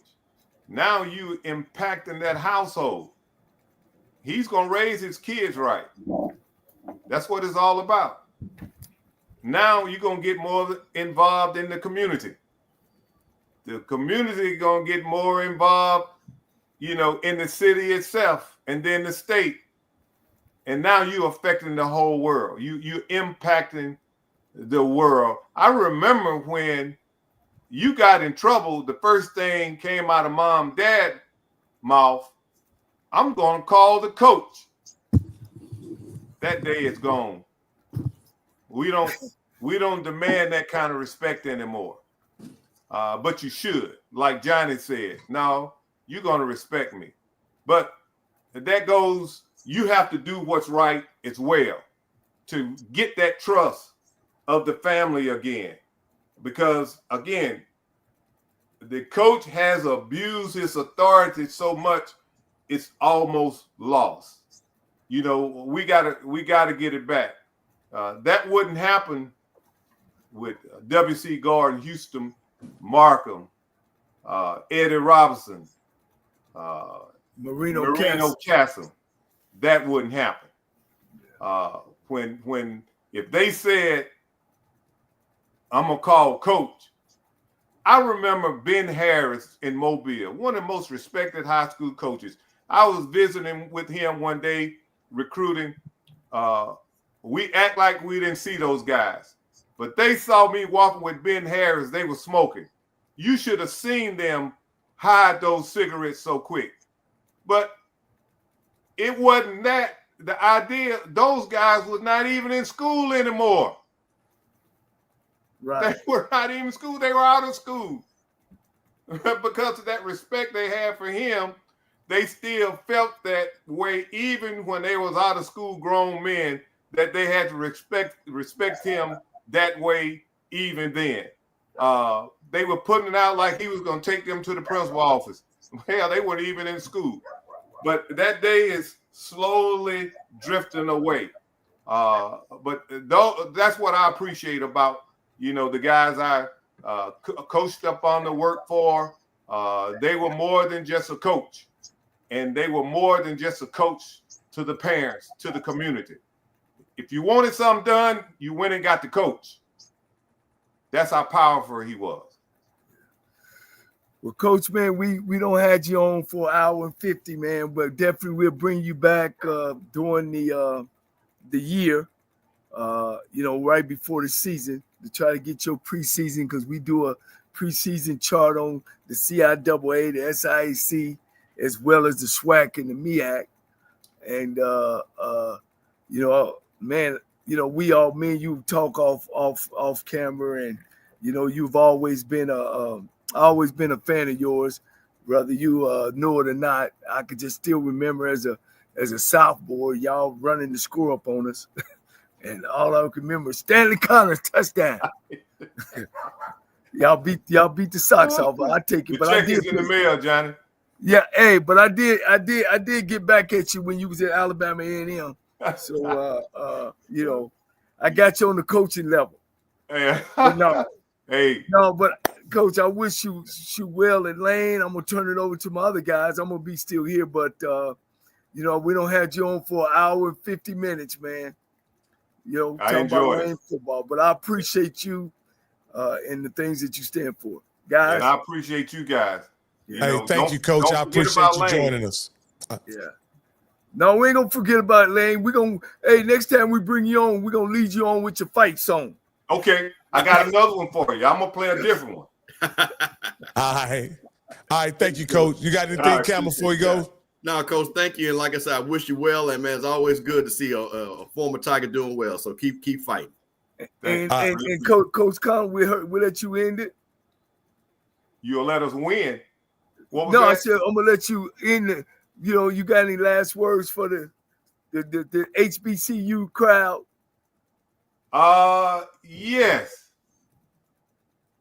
I'm a dragon, and I'm proud to be a dragon. We are a family that depends on each other. I respect my school, my teammates, my coaches, and myself. And this team is as solid as I am.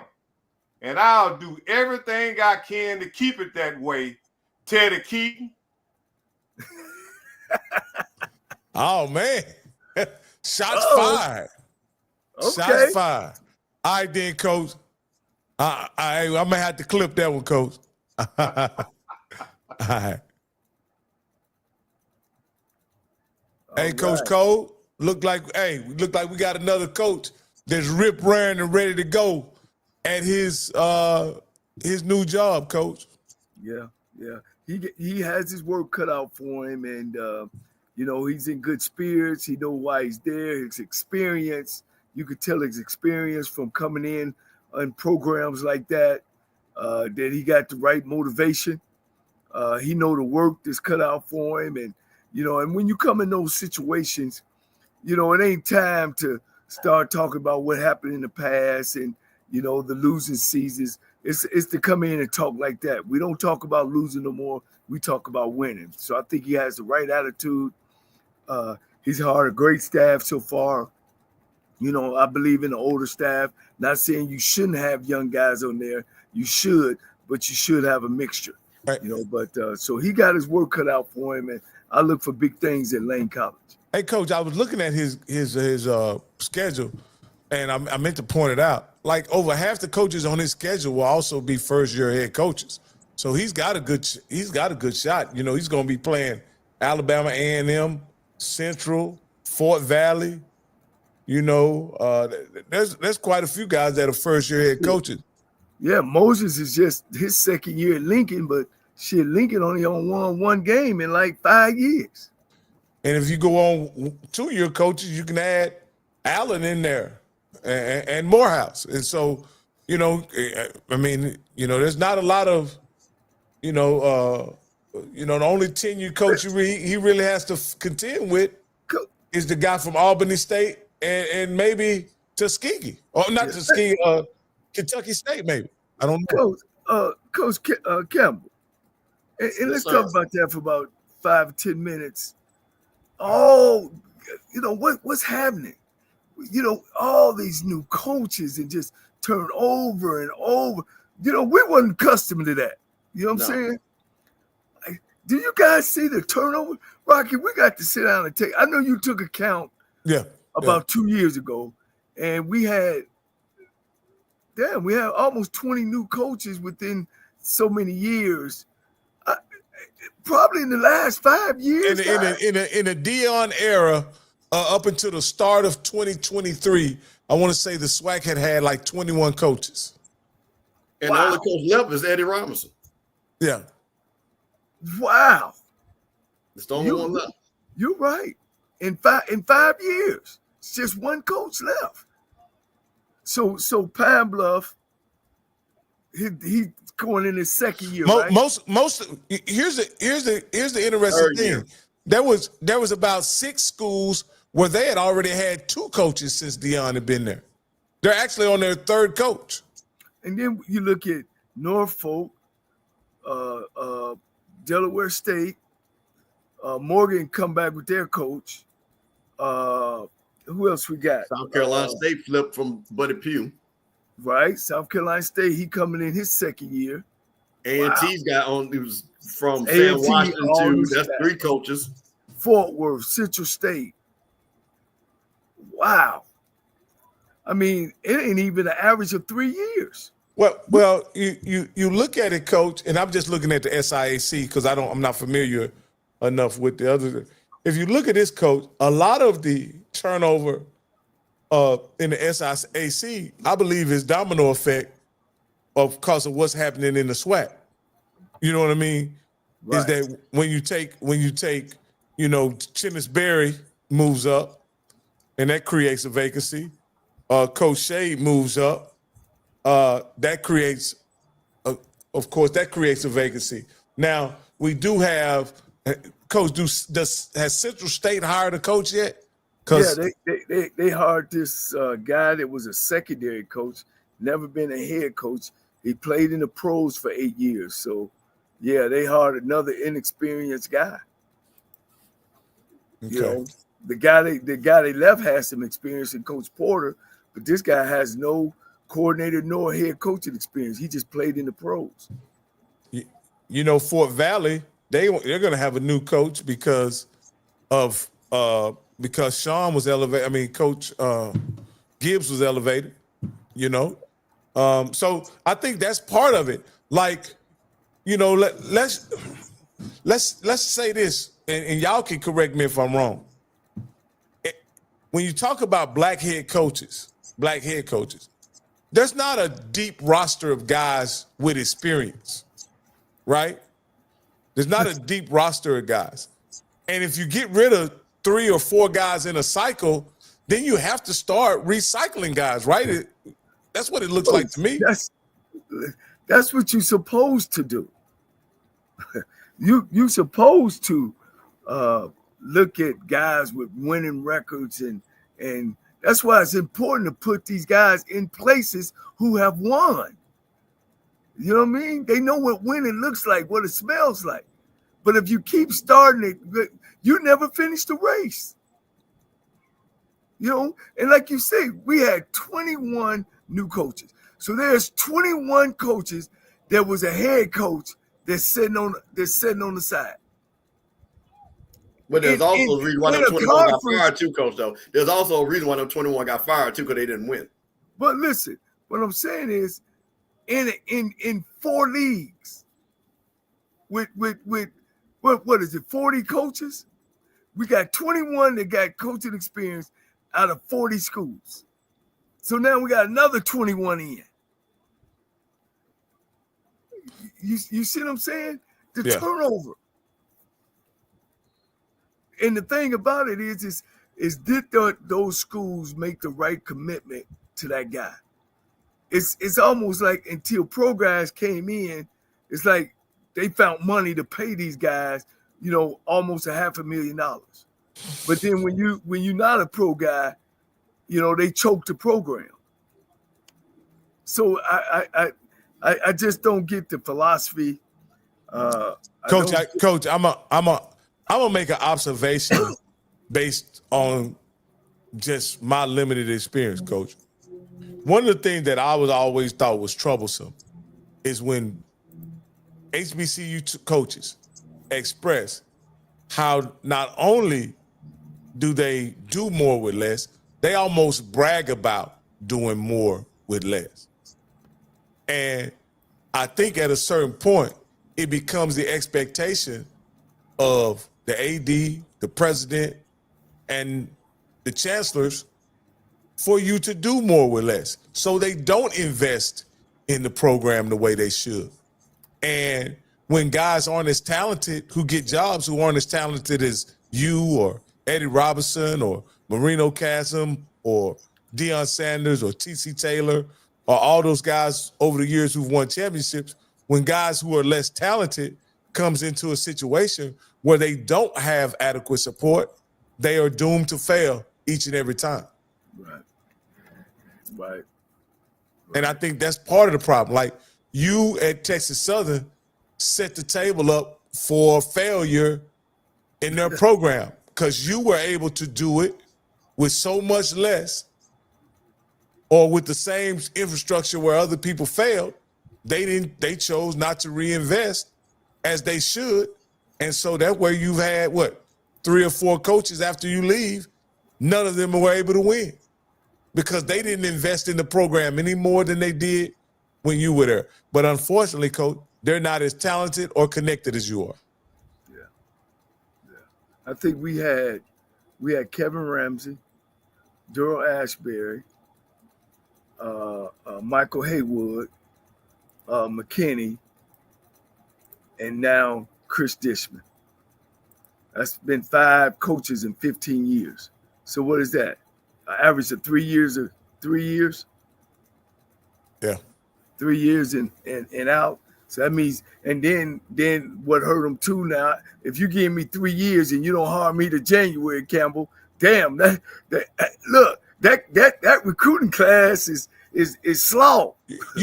You know, as I thought about what has happened in the HBCU football, and again, I'm not talking about historic, I'm just talking about just the process. I believe this. The best thing that happened to Jackson State when Deion left is they had an immediate transition to T.C. Taylor. And that set him up for success. A couple years later, he wins a championship. I believe that Coach Cozy was put behind the 8-ball by having the better part of a month and a half where the Florida A&M job was in limbo. Had there been a smooth transition immediately, you would, to me, I believe they would have been able to field a more formidable team than they fielded this past season. Because I don't think Smitty leaves. I think a lot of things, a lot of things stay the same in that situation, and they're able to be more competitive in the SWAC than they were this year. Well, I'm okay. I'm gonna put my FAMU hat on. I'm gonna agree with you because basically she knew that Willie wasn't coming back in December. Okay, so if they had done the transition, her not trying to stick and get gifts, you get the whole money. Smitty Rock was leaving anyway because he either won the job or he was leaving. So that's understandable. But here's the thing, though. Listen, Rocky, you gotta understand something. We, as bad as this is how good that team was, as bad they looked, they shouldn't have lost the Valley. No. They shouldn't have lost the Valley. And we still finished number 2 in the East. And we still beat South Carolina State, the MEAC champion. We still beat Southern, the West champion. We still beat Alabama State, that was supposed to be the SWAC champion. Coach, y'all were literally one play from beating Jackson. Exactly. So that's what I'm saying. As bad as people say, that's why I'm like, yeah, people act like we were 5-7. You know what I mean? You know, so again, I Coach, understand. but you have to understand, y'all have went 2 years, y'all have went 3 years without losing the game to anybody else other than Jackson State. And we shouldn't have. But again, and Coach knows this, and we talked about it. It was the offensive coordinator. That's why we had. Listen, he got fired when he ran an option play on the 1 yard line against Valley. That's why he never worked again after that play for Florida A&M University, because that lost that game. Because if you don't lose that game, we 8 wins, and you're just like, hey, you know. But sometimes you need that. Sometimes, like I say, it was divine intervention. The point I was making is a lot of the administrative things that happen on the HBCU level affect what happens on the field. And I think if there was one spot, me personally, I think should get tightened up is the administrative aspect of how they deal with football and other sports. Because I think the good thing about PV is that AD Golf was able to offer a job and hire a competent guy without any problem. You know what I mean? Like that makes a difference. And he's able to hit the ground running, right? And similar to Alabama A&M, able to offer the job and hit the ground running.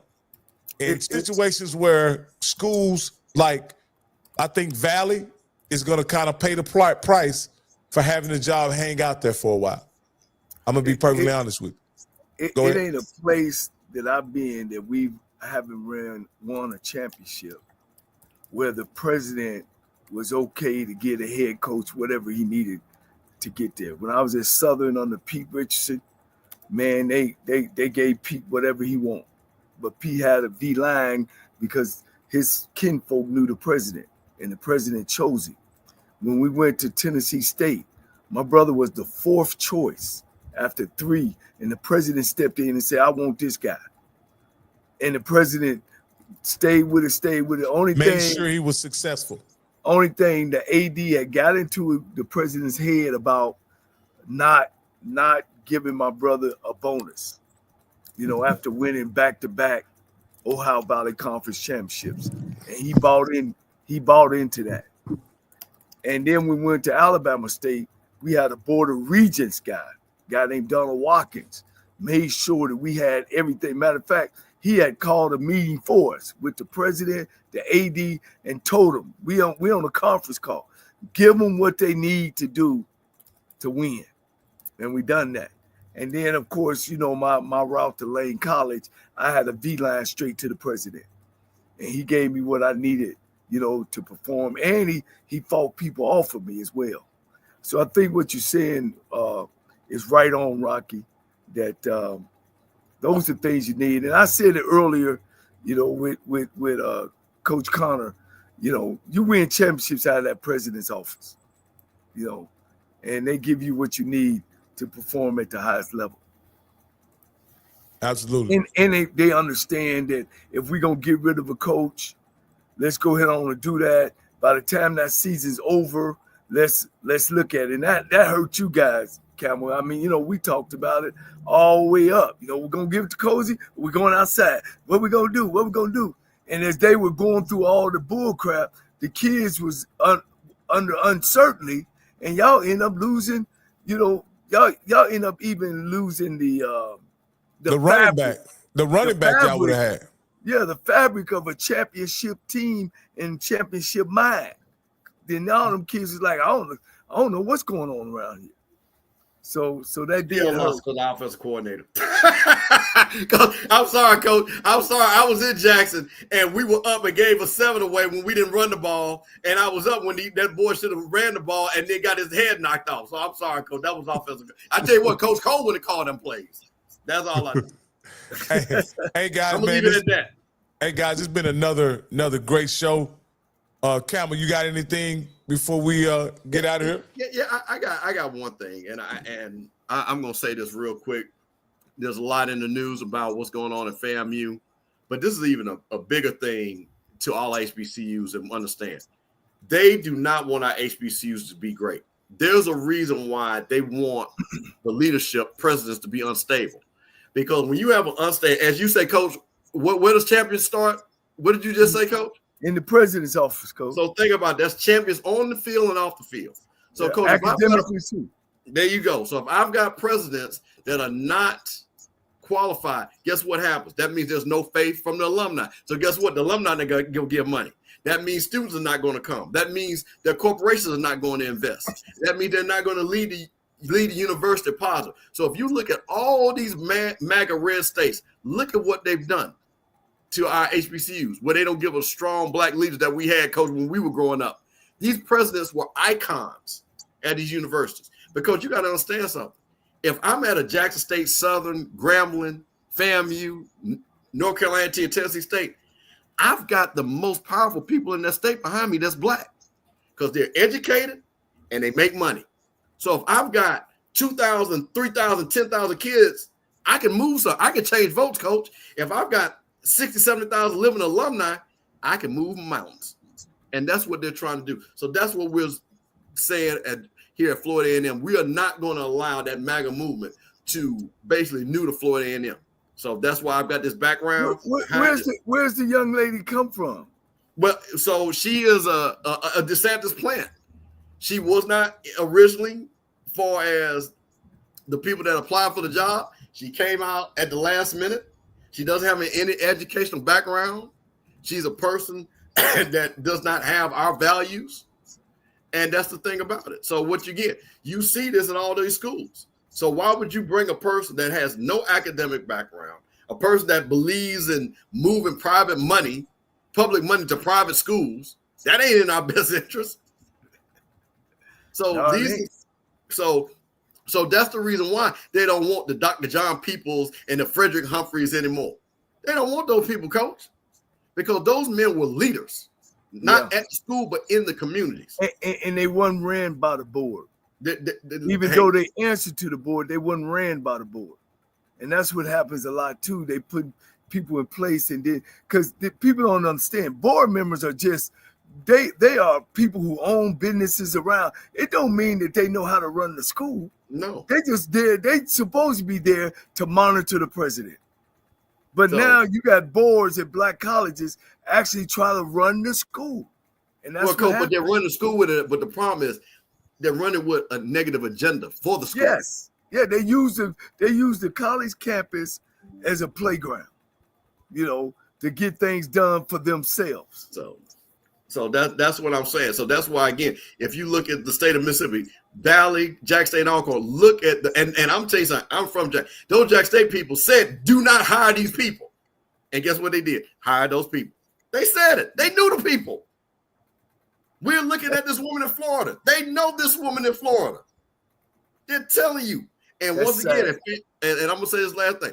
Coach, we already went through hiring somebody unqualified that was the AD. You see how that worked out? Yeah. So I'm going to leave it at that. Keep fighting, folks. Keep fighting. Thanks, Coach. Man, it's been a great night, man. I will continue to appreciate you guys for watching the show, making us bigger and better. We've always out to try to make things bigger and better. Things now in the world is kind of scrambling, and that's what I always tell you before I get off. If you feel yourself at the end of the rope, you tie a knot and you hold on tight because ain't nobody bad like you.